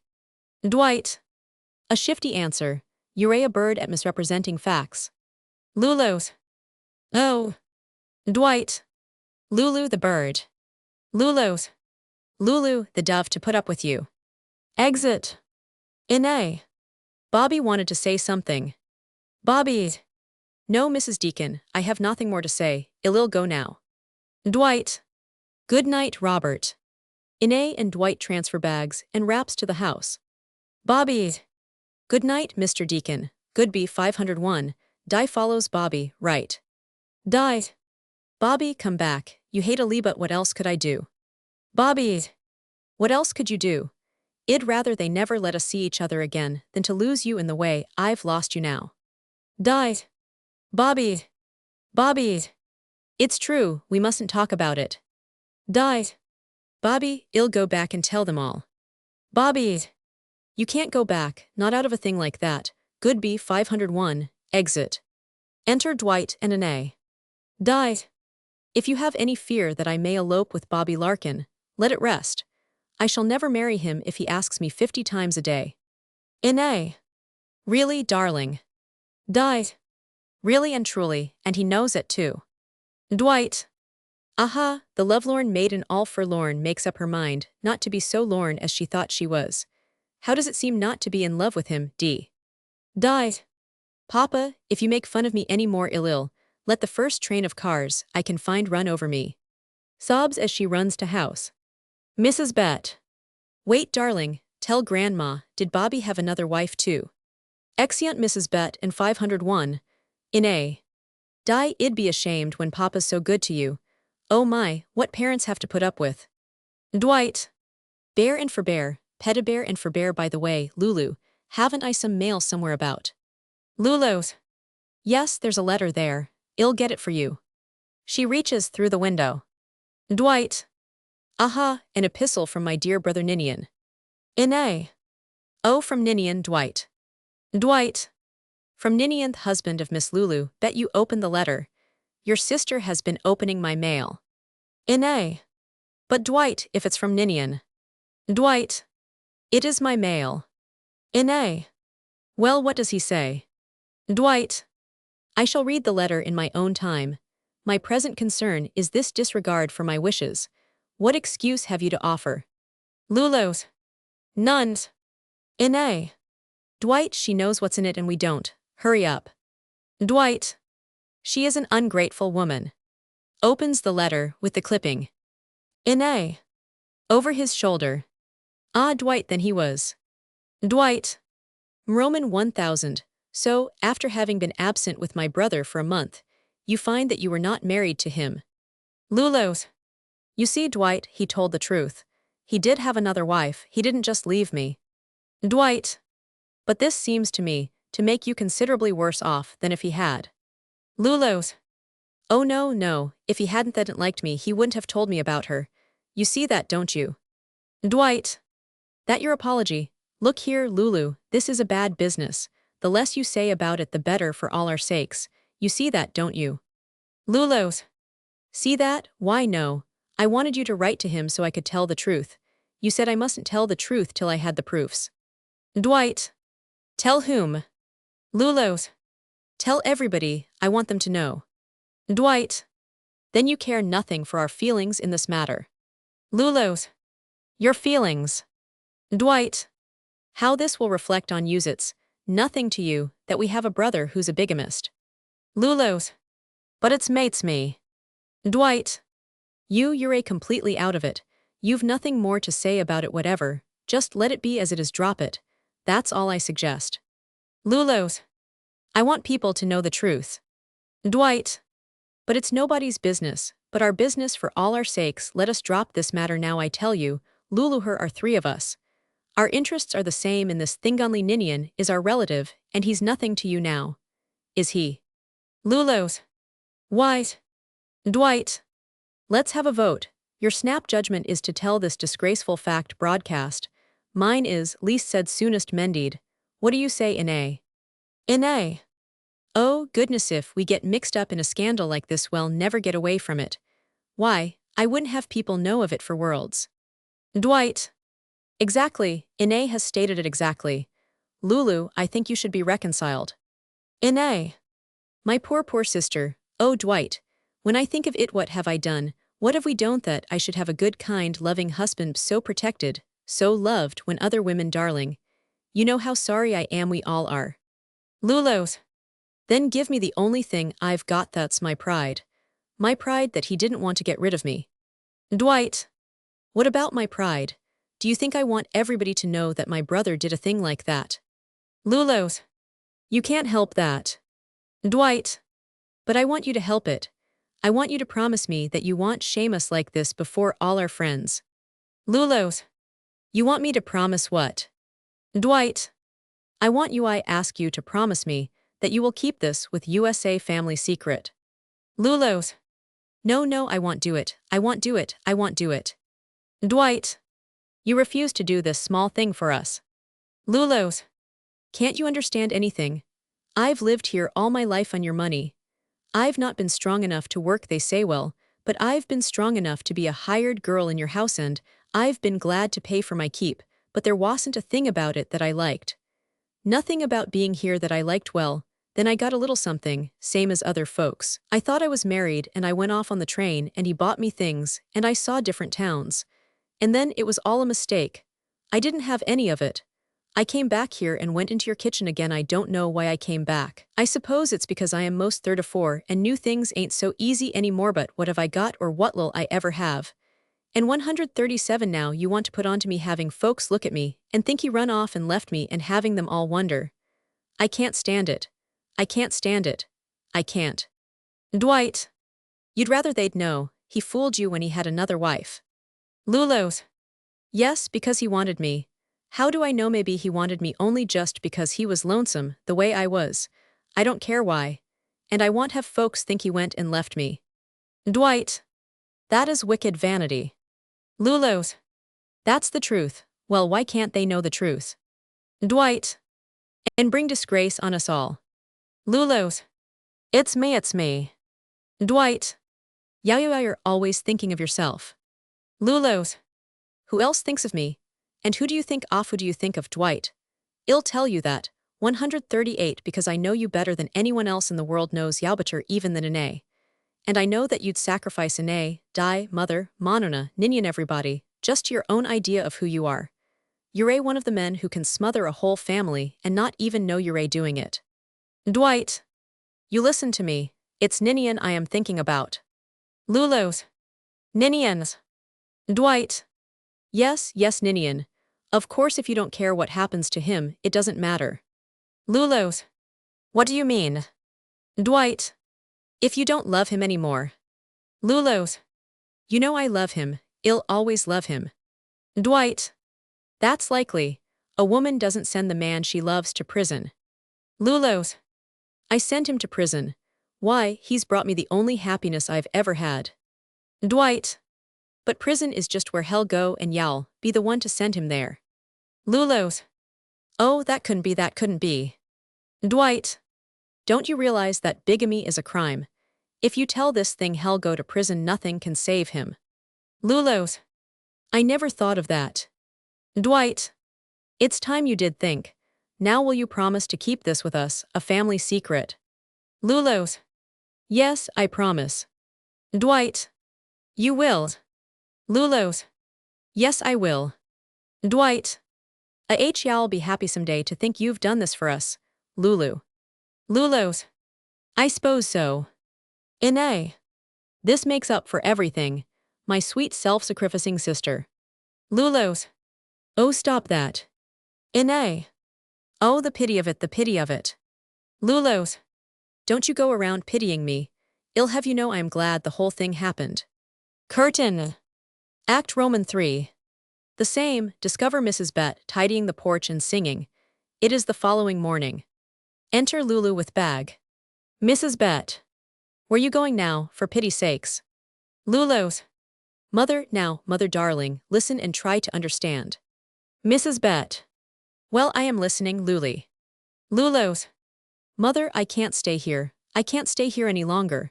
I've got to get clear away from Dwight and Anne. Mrs. Bett. You want to live somewhere else, Lulu. Lulu's. I can't live here and have people think Ninian left me. I can't tell the truth and bring disgrace on Ninian. And I can't stay here in Dwight's kitchen a day longer. Oh, mother, I wish you could see. Mrs. Bett. Why, Lulu, I do see that. Lulu's. You do, mother. Mrs. Bett. I've often wondered why you didn't go before. Lulu's. Oh, mother, you dear. Mrs. Bett. You needn't think because I am old I don't know a thing or two. Lulu's. You want me to go. Mrs. Bett. It's all I can do for you now, Lulu. Just to want you to go. I'm old and I'm weak and I can't keep care of you like when you was little. Lulu's. Oh, mother, I am so glad. Mrs. Bett. I ain't exactly glad. Lulu's. Dearest, I mean I was so afraid you wouldn't understand. Mrs. Bett. Why wouldn't I understand? I'd like to know. You speak like I didn't have a brain in my skull. Lulu's. No, dear, but. Mrs. Bett. You mind me, Lulu, and go on. Go on, say, scat's sake, you can't go, you ain't got any money. Lulu's. Yes, mother, I have. I've got $12. Mrs. Bett. And I ain't got much, only enough to bury me nice. Lulu's. Don't you worry, mother, it'll be all right, I'll get work. Mrs. Bett. Mother wants to help you. Here, Lulu, you take my funeral 50, joke on Dwight to make him bury me. Lulu's. Oh no, mother, I couldn't. Mrs. Bett. You mind me, Lulu, do as mother tells you. Lulu's. Mother dearest, oh, I wish I could take you with me. Mrs. Bett. You needn't to worry about me. If I get lonesome, I can give Dwight the dickens. Lulu's. Goodbye, Dargoodby. I'll go the back way, they won't see me. Lulu kisses her and turns away. Left. Mrs. Bett. Lulu, mother loves you, you know that, don't you? Lulu's. Dearest, yes, I do know. She goes. Mrs. Bett trembles, turns, sees her dustcloth, goes on working and begins to hum. Enter Dwight. Dwight. Ready for breakfast, Mama Bett. Mrs. Bett. No, I ain't ready. Dwight. Neither is the breakfast. Lulu must be having the tantrum. Mrs. Bett. I s'pose you think that's funny. Dwight. Lulu ought to think of ya old folks, ought to have regular meals. Mrs. Bett. Old's me old. Dwight. Well, you're hungry. That's what makes you so cross, Mama Bett. Mrs. Bett. All you think of is food, anyhow.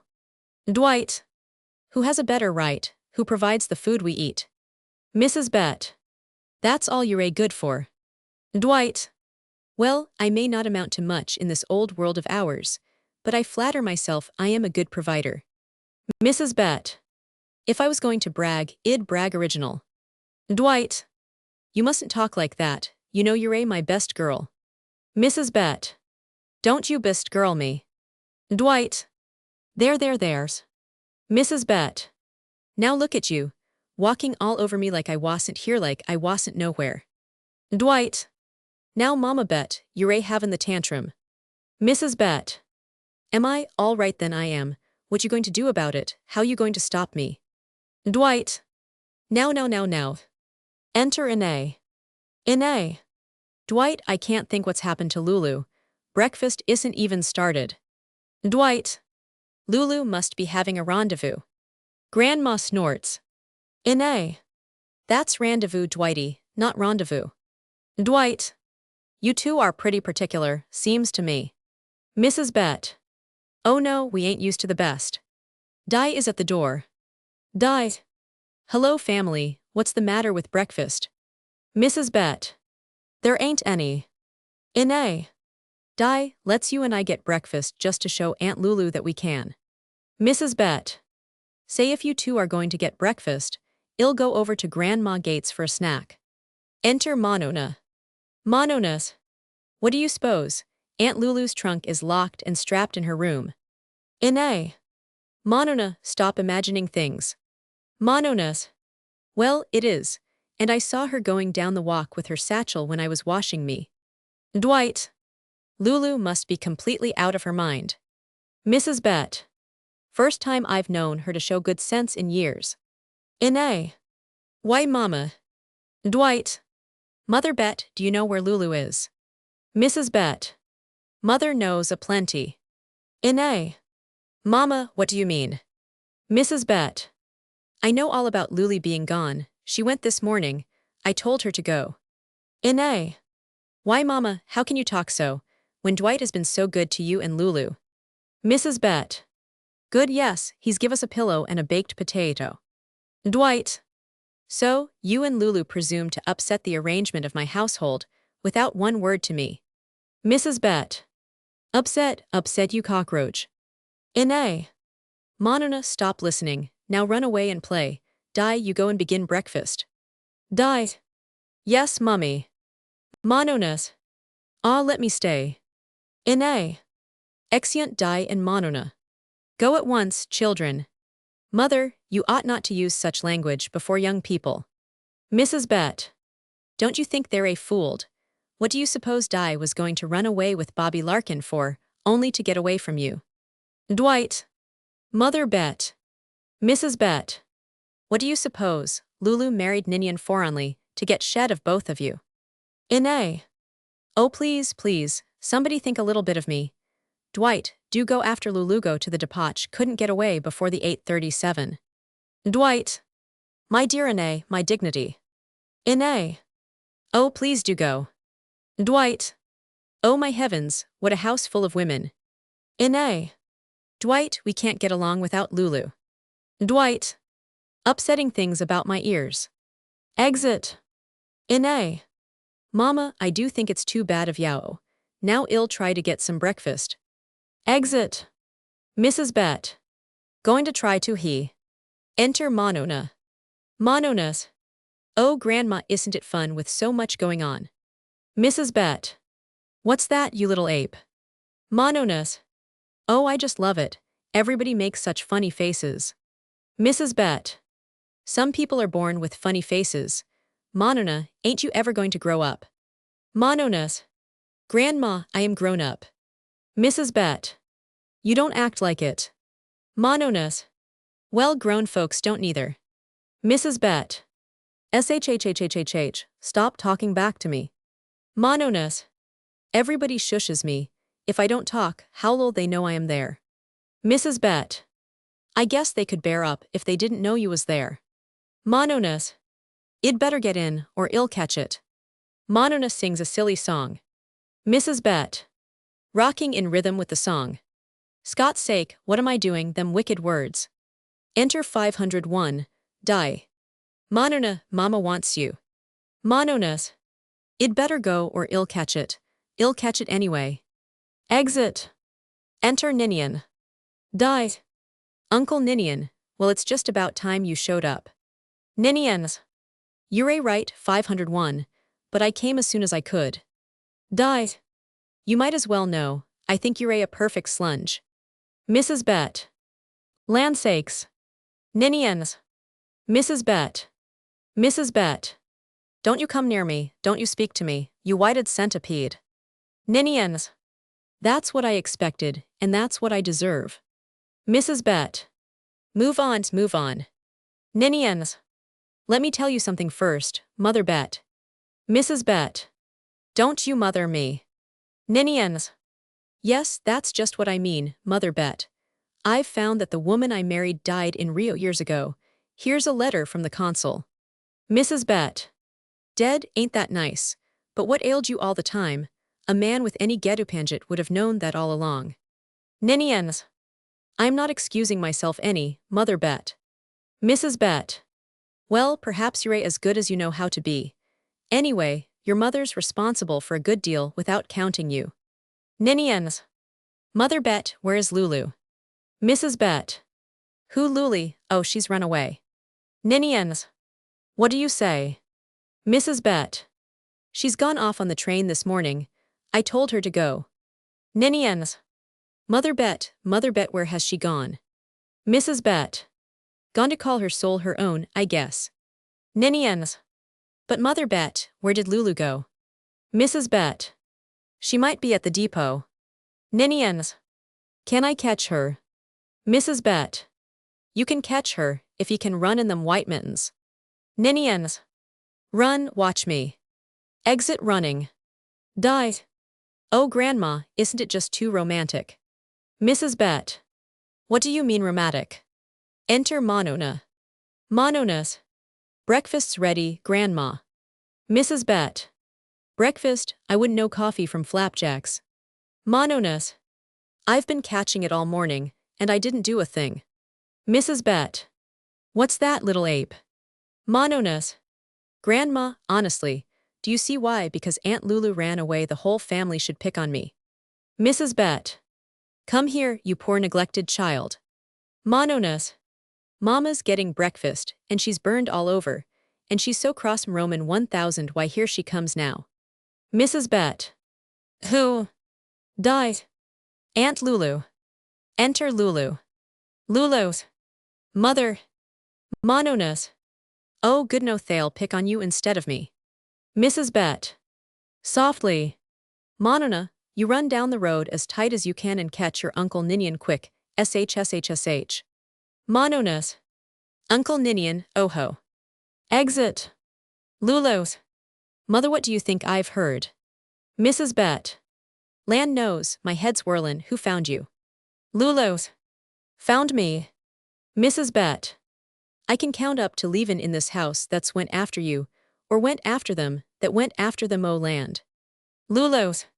Mother, the station agent said to me just now when I went to buy my ticket, he said, you just missed your husband. He went hurrying up the street. I couldn't go till I knew. Died. Why, Aunt Lulu, haven't you heard? Mrs. Bett. Shhhh, leave it burst. Enter Dwight. Dwight. So after making me traipse all over town for you, and before breakfast, what is the meaning of this, Lulu? Answer me. Mrs. Bett.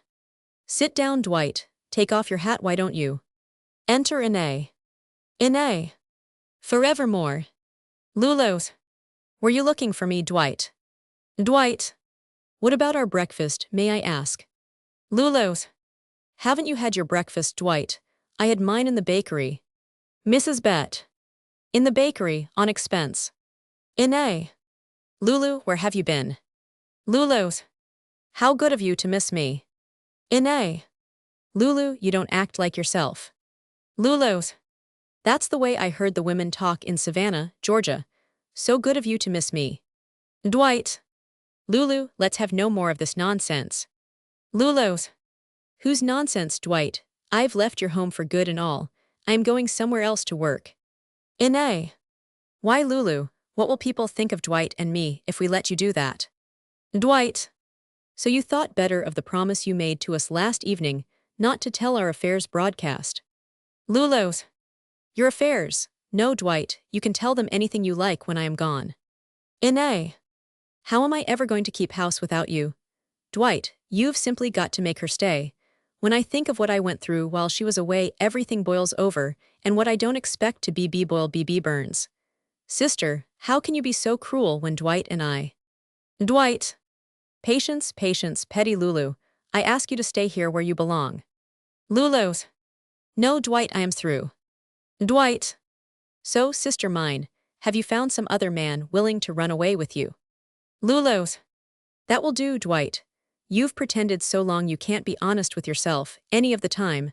Your whole life is a lie. Mrs. Bett. Save your breath, Lulu. Enter Monona with Ninian. Dwight. At least, Miss Lulu Bett, neither Ine nor I ever had to lie about our marriage. Mononas. Here he is, Grandma. Lulu's. Oh. Ninians. What's that you're saying, Dwight? Ine. Forevermore. Lulu's. Ninians. Ninians. Lulu, so I didn't miss you. Dwight. Ha ha, the happy bridegroom comes at last. What's the meaning of this, Ninian? Ninians.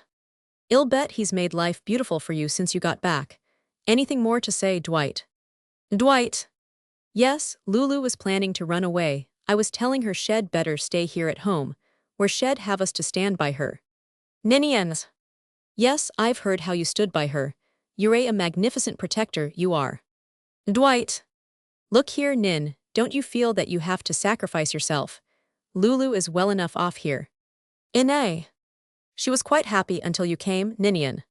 Ninians. You hypocrites. Mrs. Bett. Hypocrites he. Inay.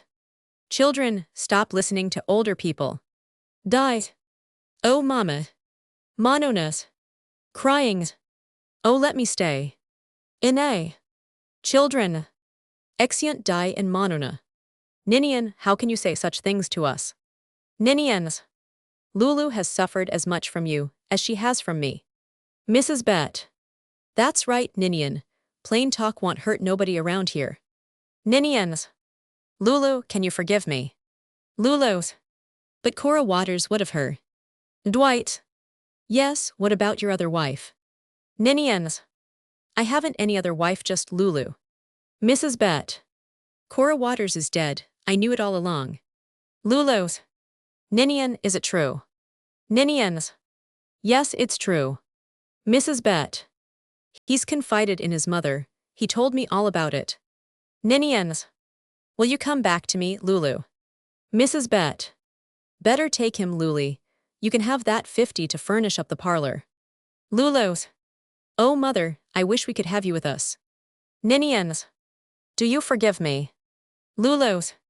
I forgave you in Savannah, Georgia. Curtain. Act Roman 3. As originally produced December 27, 1920. Act Roman 3. The piano store, empty, bare 3 or 4 upright pianos with bright plush spreads and plush-covered stools. Back, a dark green sateen curtain. It is the following morning. Discover Cornish at a little table, on which is opened a large black book. Enter Monona, carrying basket of parcels. Mononas. Oh, Mr. Cornish. Cornish. Hello there, Monona, how's everything? Mononas. Everything's perfectly awful up to our house. Cornish. Miss Lulu's all right, I hope. Mononas. Aunt Lulu is. Cornish. There, I knew it. I know this thing was going to wind up in a fit of sickness. Mononas. Sick, no, she's gone. Cornish. Gone, Miss Lulu gone. Mononas. Run away. Cornish. Oh, with who? Mononas. Nobody, I guess. She skipped out of the house early this morning. It was me saw her going down the walk with her bag. It was me told everybody. It was me found her trunk packed and locked in her room. That's all. Cornish. This is terrible. Terribly, your people not home yet. Mononas. I should say they are, came last night. Cornish. But what are they doing to find her? Mononas. Papa said he wouldn't do a thing. Mama's been getting breakfast and she's burned all over and she's so cross. Cornish. Yes, but aren't they trying to find Lulu, your Aunt Lulu? Mononas. Grandma says she knows she's dead. Probably she's drowned in the river and they'll get her out with her hair all stringy.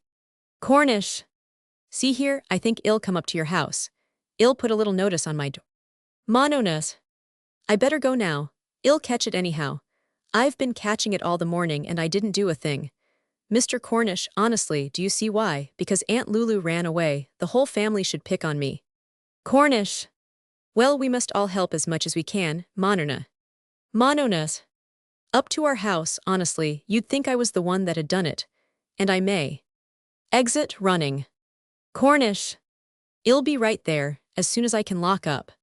He disappears behind the green curtain. Pause. Enter Lulu. Lulu's. Mr. Cornish, Mr. Cornish. Cornish appears. Cornish. Weld. Lulu's. Weld. Cornish. You're out early. Lulu's. Oh no. Cornish. My, but I'm glad to see you. Want you sit down? Lulu's. I can only stay a minute. Wasn't that Monona just went out of here? Cornish. Yes, that was Monona. Lulu's. Did she say anything about me? Cornish. Shesh said you'd run away. Shesh must have been mistaken. Lulu's. No, she wasn't, I have. Cornish. Why, Miss Lulu? Lulu's. Or I am going on the 10:10. My bag's in the bakery. I had my breakfast in the bakery, I've left them for good. Cornish. Then I suppose, he cut up like a hyena over that letter being opened. Lulu's. Oh, he forgave me that. Cornish. Forgave you. Lulu's. Overlooked it, rather. Cornish. Anyway, he's convinced, now, about that other Mrs. Ninian Deacon. Lulu's. Yes, but you mustn't say anything about that, please, ever. Cornish. Even now, well, it'll be jumped up. Even now, then I guess I see why you're going. Lulu's. It isn't only that, I'm going. Cornish. I see, would you tell me where? Lulu's. Maybe, after a while. Cornish. I do want you to, because I think you're a brick. Lulu's. Oh no. Cornish. Yes, you are, by George, you don't find very many married women with as good sense as you've got. That is, I mean. Lulu's. All right, I know, thank you. Cornish. You've been a jewel in their home, I know that. They're going to miss you no end. Lulu's. They'll miss my cooking. Cornish. They'll miss more than that. I've watched you there. Lulu's. You have. Cornish. You made the whole place go. Lulu's. You don't mean just the cooking. Cornish. No. Lulu's. I never had but one compliment before that wasn't for my cooking. He told me I'd done up my hair nice. That was after I took notice how the ladies in Savannah, Georgia, done up theirs. Cornish. Well. Lulu's. I must go now. I wanted to say goodbye to you. Cornish. I hate to have you go. I hate to have you go. Lulu's. Oh well. Cornish. Look here, I wish you weren't going. Lulu's. Do you, goodbye? Cornish. Can't I come to the depot with you? Lulu's. You can't leave the store alone. Cornish. Yes, I'll put a little notice on the door. Lulu's. No, that would be bad for the business. Goodbye. Cornish. Goodbye, Miss Lulu. Goodbye. Lulu's. There's something else. I'm going to tell you I don't care what Dwight says. Takes letter from her handbag. As long as I told you the other part, I'm going to tell you this. Cornish. I want to know everything y'all let me know. Lulu's. See at the office this morning was this. It's from Ninian. Cornish. Well, I should think he'd better write. Lulu's. Nobody must know. It was bad enough for the family before, but now here it is. 173. Just want you to know you're actually rid of me. I've heard from her, in Brazil. She ran out of money and thought of me, and her lawyer wrote to me. He encloses the lawyer's letter. I've never been any good. Dwight would tell you that if his pride would let him tell the truth once in a while. But there isn't anything in my life makes me feel as bad as this. Well, that part doesn't matter. But you see, he didn't lie to get rid of me, and she was alive just as he thought she might be. Cornish. And you're free now. Lulu's. That's so I am. I hadn't thought of that. It's late. Now I am really going. Goodbye. Cornish. Don't say goodbye. Lulu's. It's nearly train time. Cornish. Don't you go, do you think you could possibly stay here with me? Lulu's. Oh. Cornish. I haven't got anything. I guess maybe you've heard something about a little something I am supposed to inherit. Well, it's only $500, that little Warden house. It don't cost much. Y'd be surprised. Rent, I mean, I can get it now. I went and looked at it the other day, but then I didn't think, well, I mean, it don't cost near as much as this store. We could furnish up the parlor with pianos, that is, if you could ever think of such a thing as marrying me. Lulu's. Beauty, you know, why don't the disgrace? Cornish. What disgrace? Lulu's. Oh, you. Cornish. There's only this about that. Of course, if you loved him very much, then I ought not to be talking this way to you. But I didn't think. Lulu's. You didn't think what? Cornish. That you did care so very much about him. I don't know why. Lulu's. I wanted somebody of my own. That's the reason I done what I done. I know that now. Cornish. I figured that way. Look here, I ought to tell you. I'm awful lonesome myself. this is no place to live. Look here. He draws the green curtain, revealing the mean little cot and washstand. I guess living so is one reason why I want to get married. I want some kind of a home. Lulu's. Of course. Cornish. I ain't never lived what you might say private. Lulu's. I've lived too private. Pause. Cornish. Then there's another thing. I don't believe I am ever going to be able to do anything with the law. Lulu's. I don't see how anybody does. Cornish.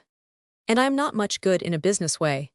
Sometimes I think that I may never be able to make any money. Lulu's.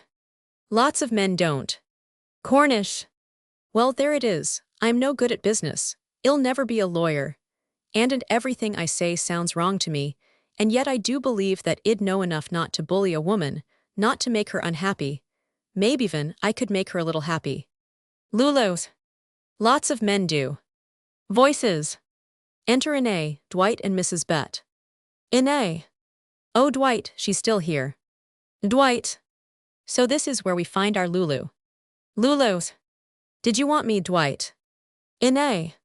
Want you? Why, Lulu, are you crazy? Of course we want you. Why aren't you home? Nursing her wrist, which is bandaged with the other hand, which is bandaged too. Mrs. Bett. Luli, we thought you'd gone off again. Lulu's. Mother, darling. Dwight. Here am I kept home from the office, trying my best to take your place. You're a most important personage, Miss Lulu Bett. Lulu's. What did you want of me? Inay. Want of you, why my goodness. Dwight. If you had tasted bacon fried, as the bacon was fried, which I have tasted this day. Inay. Oh, Dwight, that's not funny. Dwight. No, and the muffins were not funny either. Yes, they were. Lulu's. How good of you to miss me. Inay. Lulu, you don't act like yourself. Lulu's. That was the way I heard the women talk in Savannah, Georgia. So good of you to miss me. Dwight. Lulu, what does this mean? No more of this nonsense. Lulu's. Whose nonsense, Dwight? Dwight. We know that your trunk is locked and strapped in your room, and you were seen going down the street with a bag. You have flown here, presumably to discuss your situation with an outsider. Is this fair to us? Lulu's. What do you want me to do, Dwight? Inay. Do, why we want you to come home. Lulu's. Home. Dwight. Also to explain your amazing behavior. Cornish. May I do that, Miss Lulu? Lulu's. No, thank you. I think I'd like to speak for myself. Dwight, I've left your home for good and all. Inay. Sister. Mrs. Bett. Luli. Dwight. Aha, you have thought better of the promise you made to Inay and me last evening, not to tell our affairs broadcast. Lulu's. I've thought no better of it and no worse. I couldn't, but I've been thinking of something else. Of you, Dwight. Dwight. I'm flattered. Lulu's. Let it go at that in any case. I've left your home. Inay. But where are you going? Lulu's. I meant to go somewhere else and work. Inay. Go somewhere else and work. Cook. Lulu, have you no consideration for Dwight and me at all? What would people think if we let you do that? Dwight. Patience, Petty. Let's have no more of this, Lulu. I imagine you're not quite well. Come home with us now, there's a good girl. Lulu's. No, Dwight. Inay. Lulu, I simply can't keep house without you. When I think of going through with what I went through this summer, while you were away, everything boils over, and what I don't expect to boil burns. Sobs. Dwighty, you've got to make her stay. Dwight. Pet, control yourself, Lulu. I ask you, I implore you, to come back home with us. Cornish. Miss Lulu. Lulu's. Yes. Cornish. May I tell them? Lulu's. What is there to tell them? Cornish. I think Miss Lulu and I are going to Orange. Lulu's. Oh, but not yet. Dwight. What do you and Cornish? I should think not, how can you? Lulu's. Cora Waters is alive, Ninian's heard from her, there's her lawyer's letter. Inay. Forevermore. Mrs. Bett. What you talking? I want to know, but I ain't got something in my head, Lulu. You ain't going to get married again, are you, after waiting so long? Dwight. Don't be disturbed, Mother Bett. She wasn't married that first time, no marriage about it. Nay. Dwight, if Lulu marries Mr. Cornish, then everybody'll have to know about Ninian and his other wife. Lulu's. That's so, you would have to tell, wouldn't you? I never thought of that. Well, you can get used to the idea while I am gone. Dwight. Gone. Nay. Gone where? Mrs. Bett. Where you going now, for pity's sakes? Lulu's. Away, I thought I wanted somebody of my own. Well, maybe it was just myself. Dwight. What ridiculous talk is this? Cornish. Lulu, couldn't you stay with me? Lulu's. Sometime maybe, I don't know, but first I want to see out of my own eyes, for the first time in my life. Good be mother. Mrs. Bett. Lulu. Lulu's. At the door. Good be, all of you. I am going, I don't 183 know where to work at, I don't know what. But I am going from choice. Exit. Cornish follows her. Mrs. Bett. Who's going to do your work now, I'd like to know. Curtain.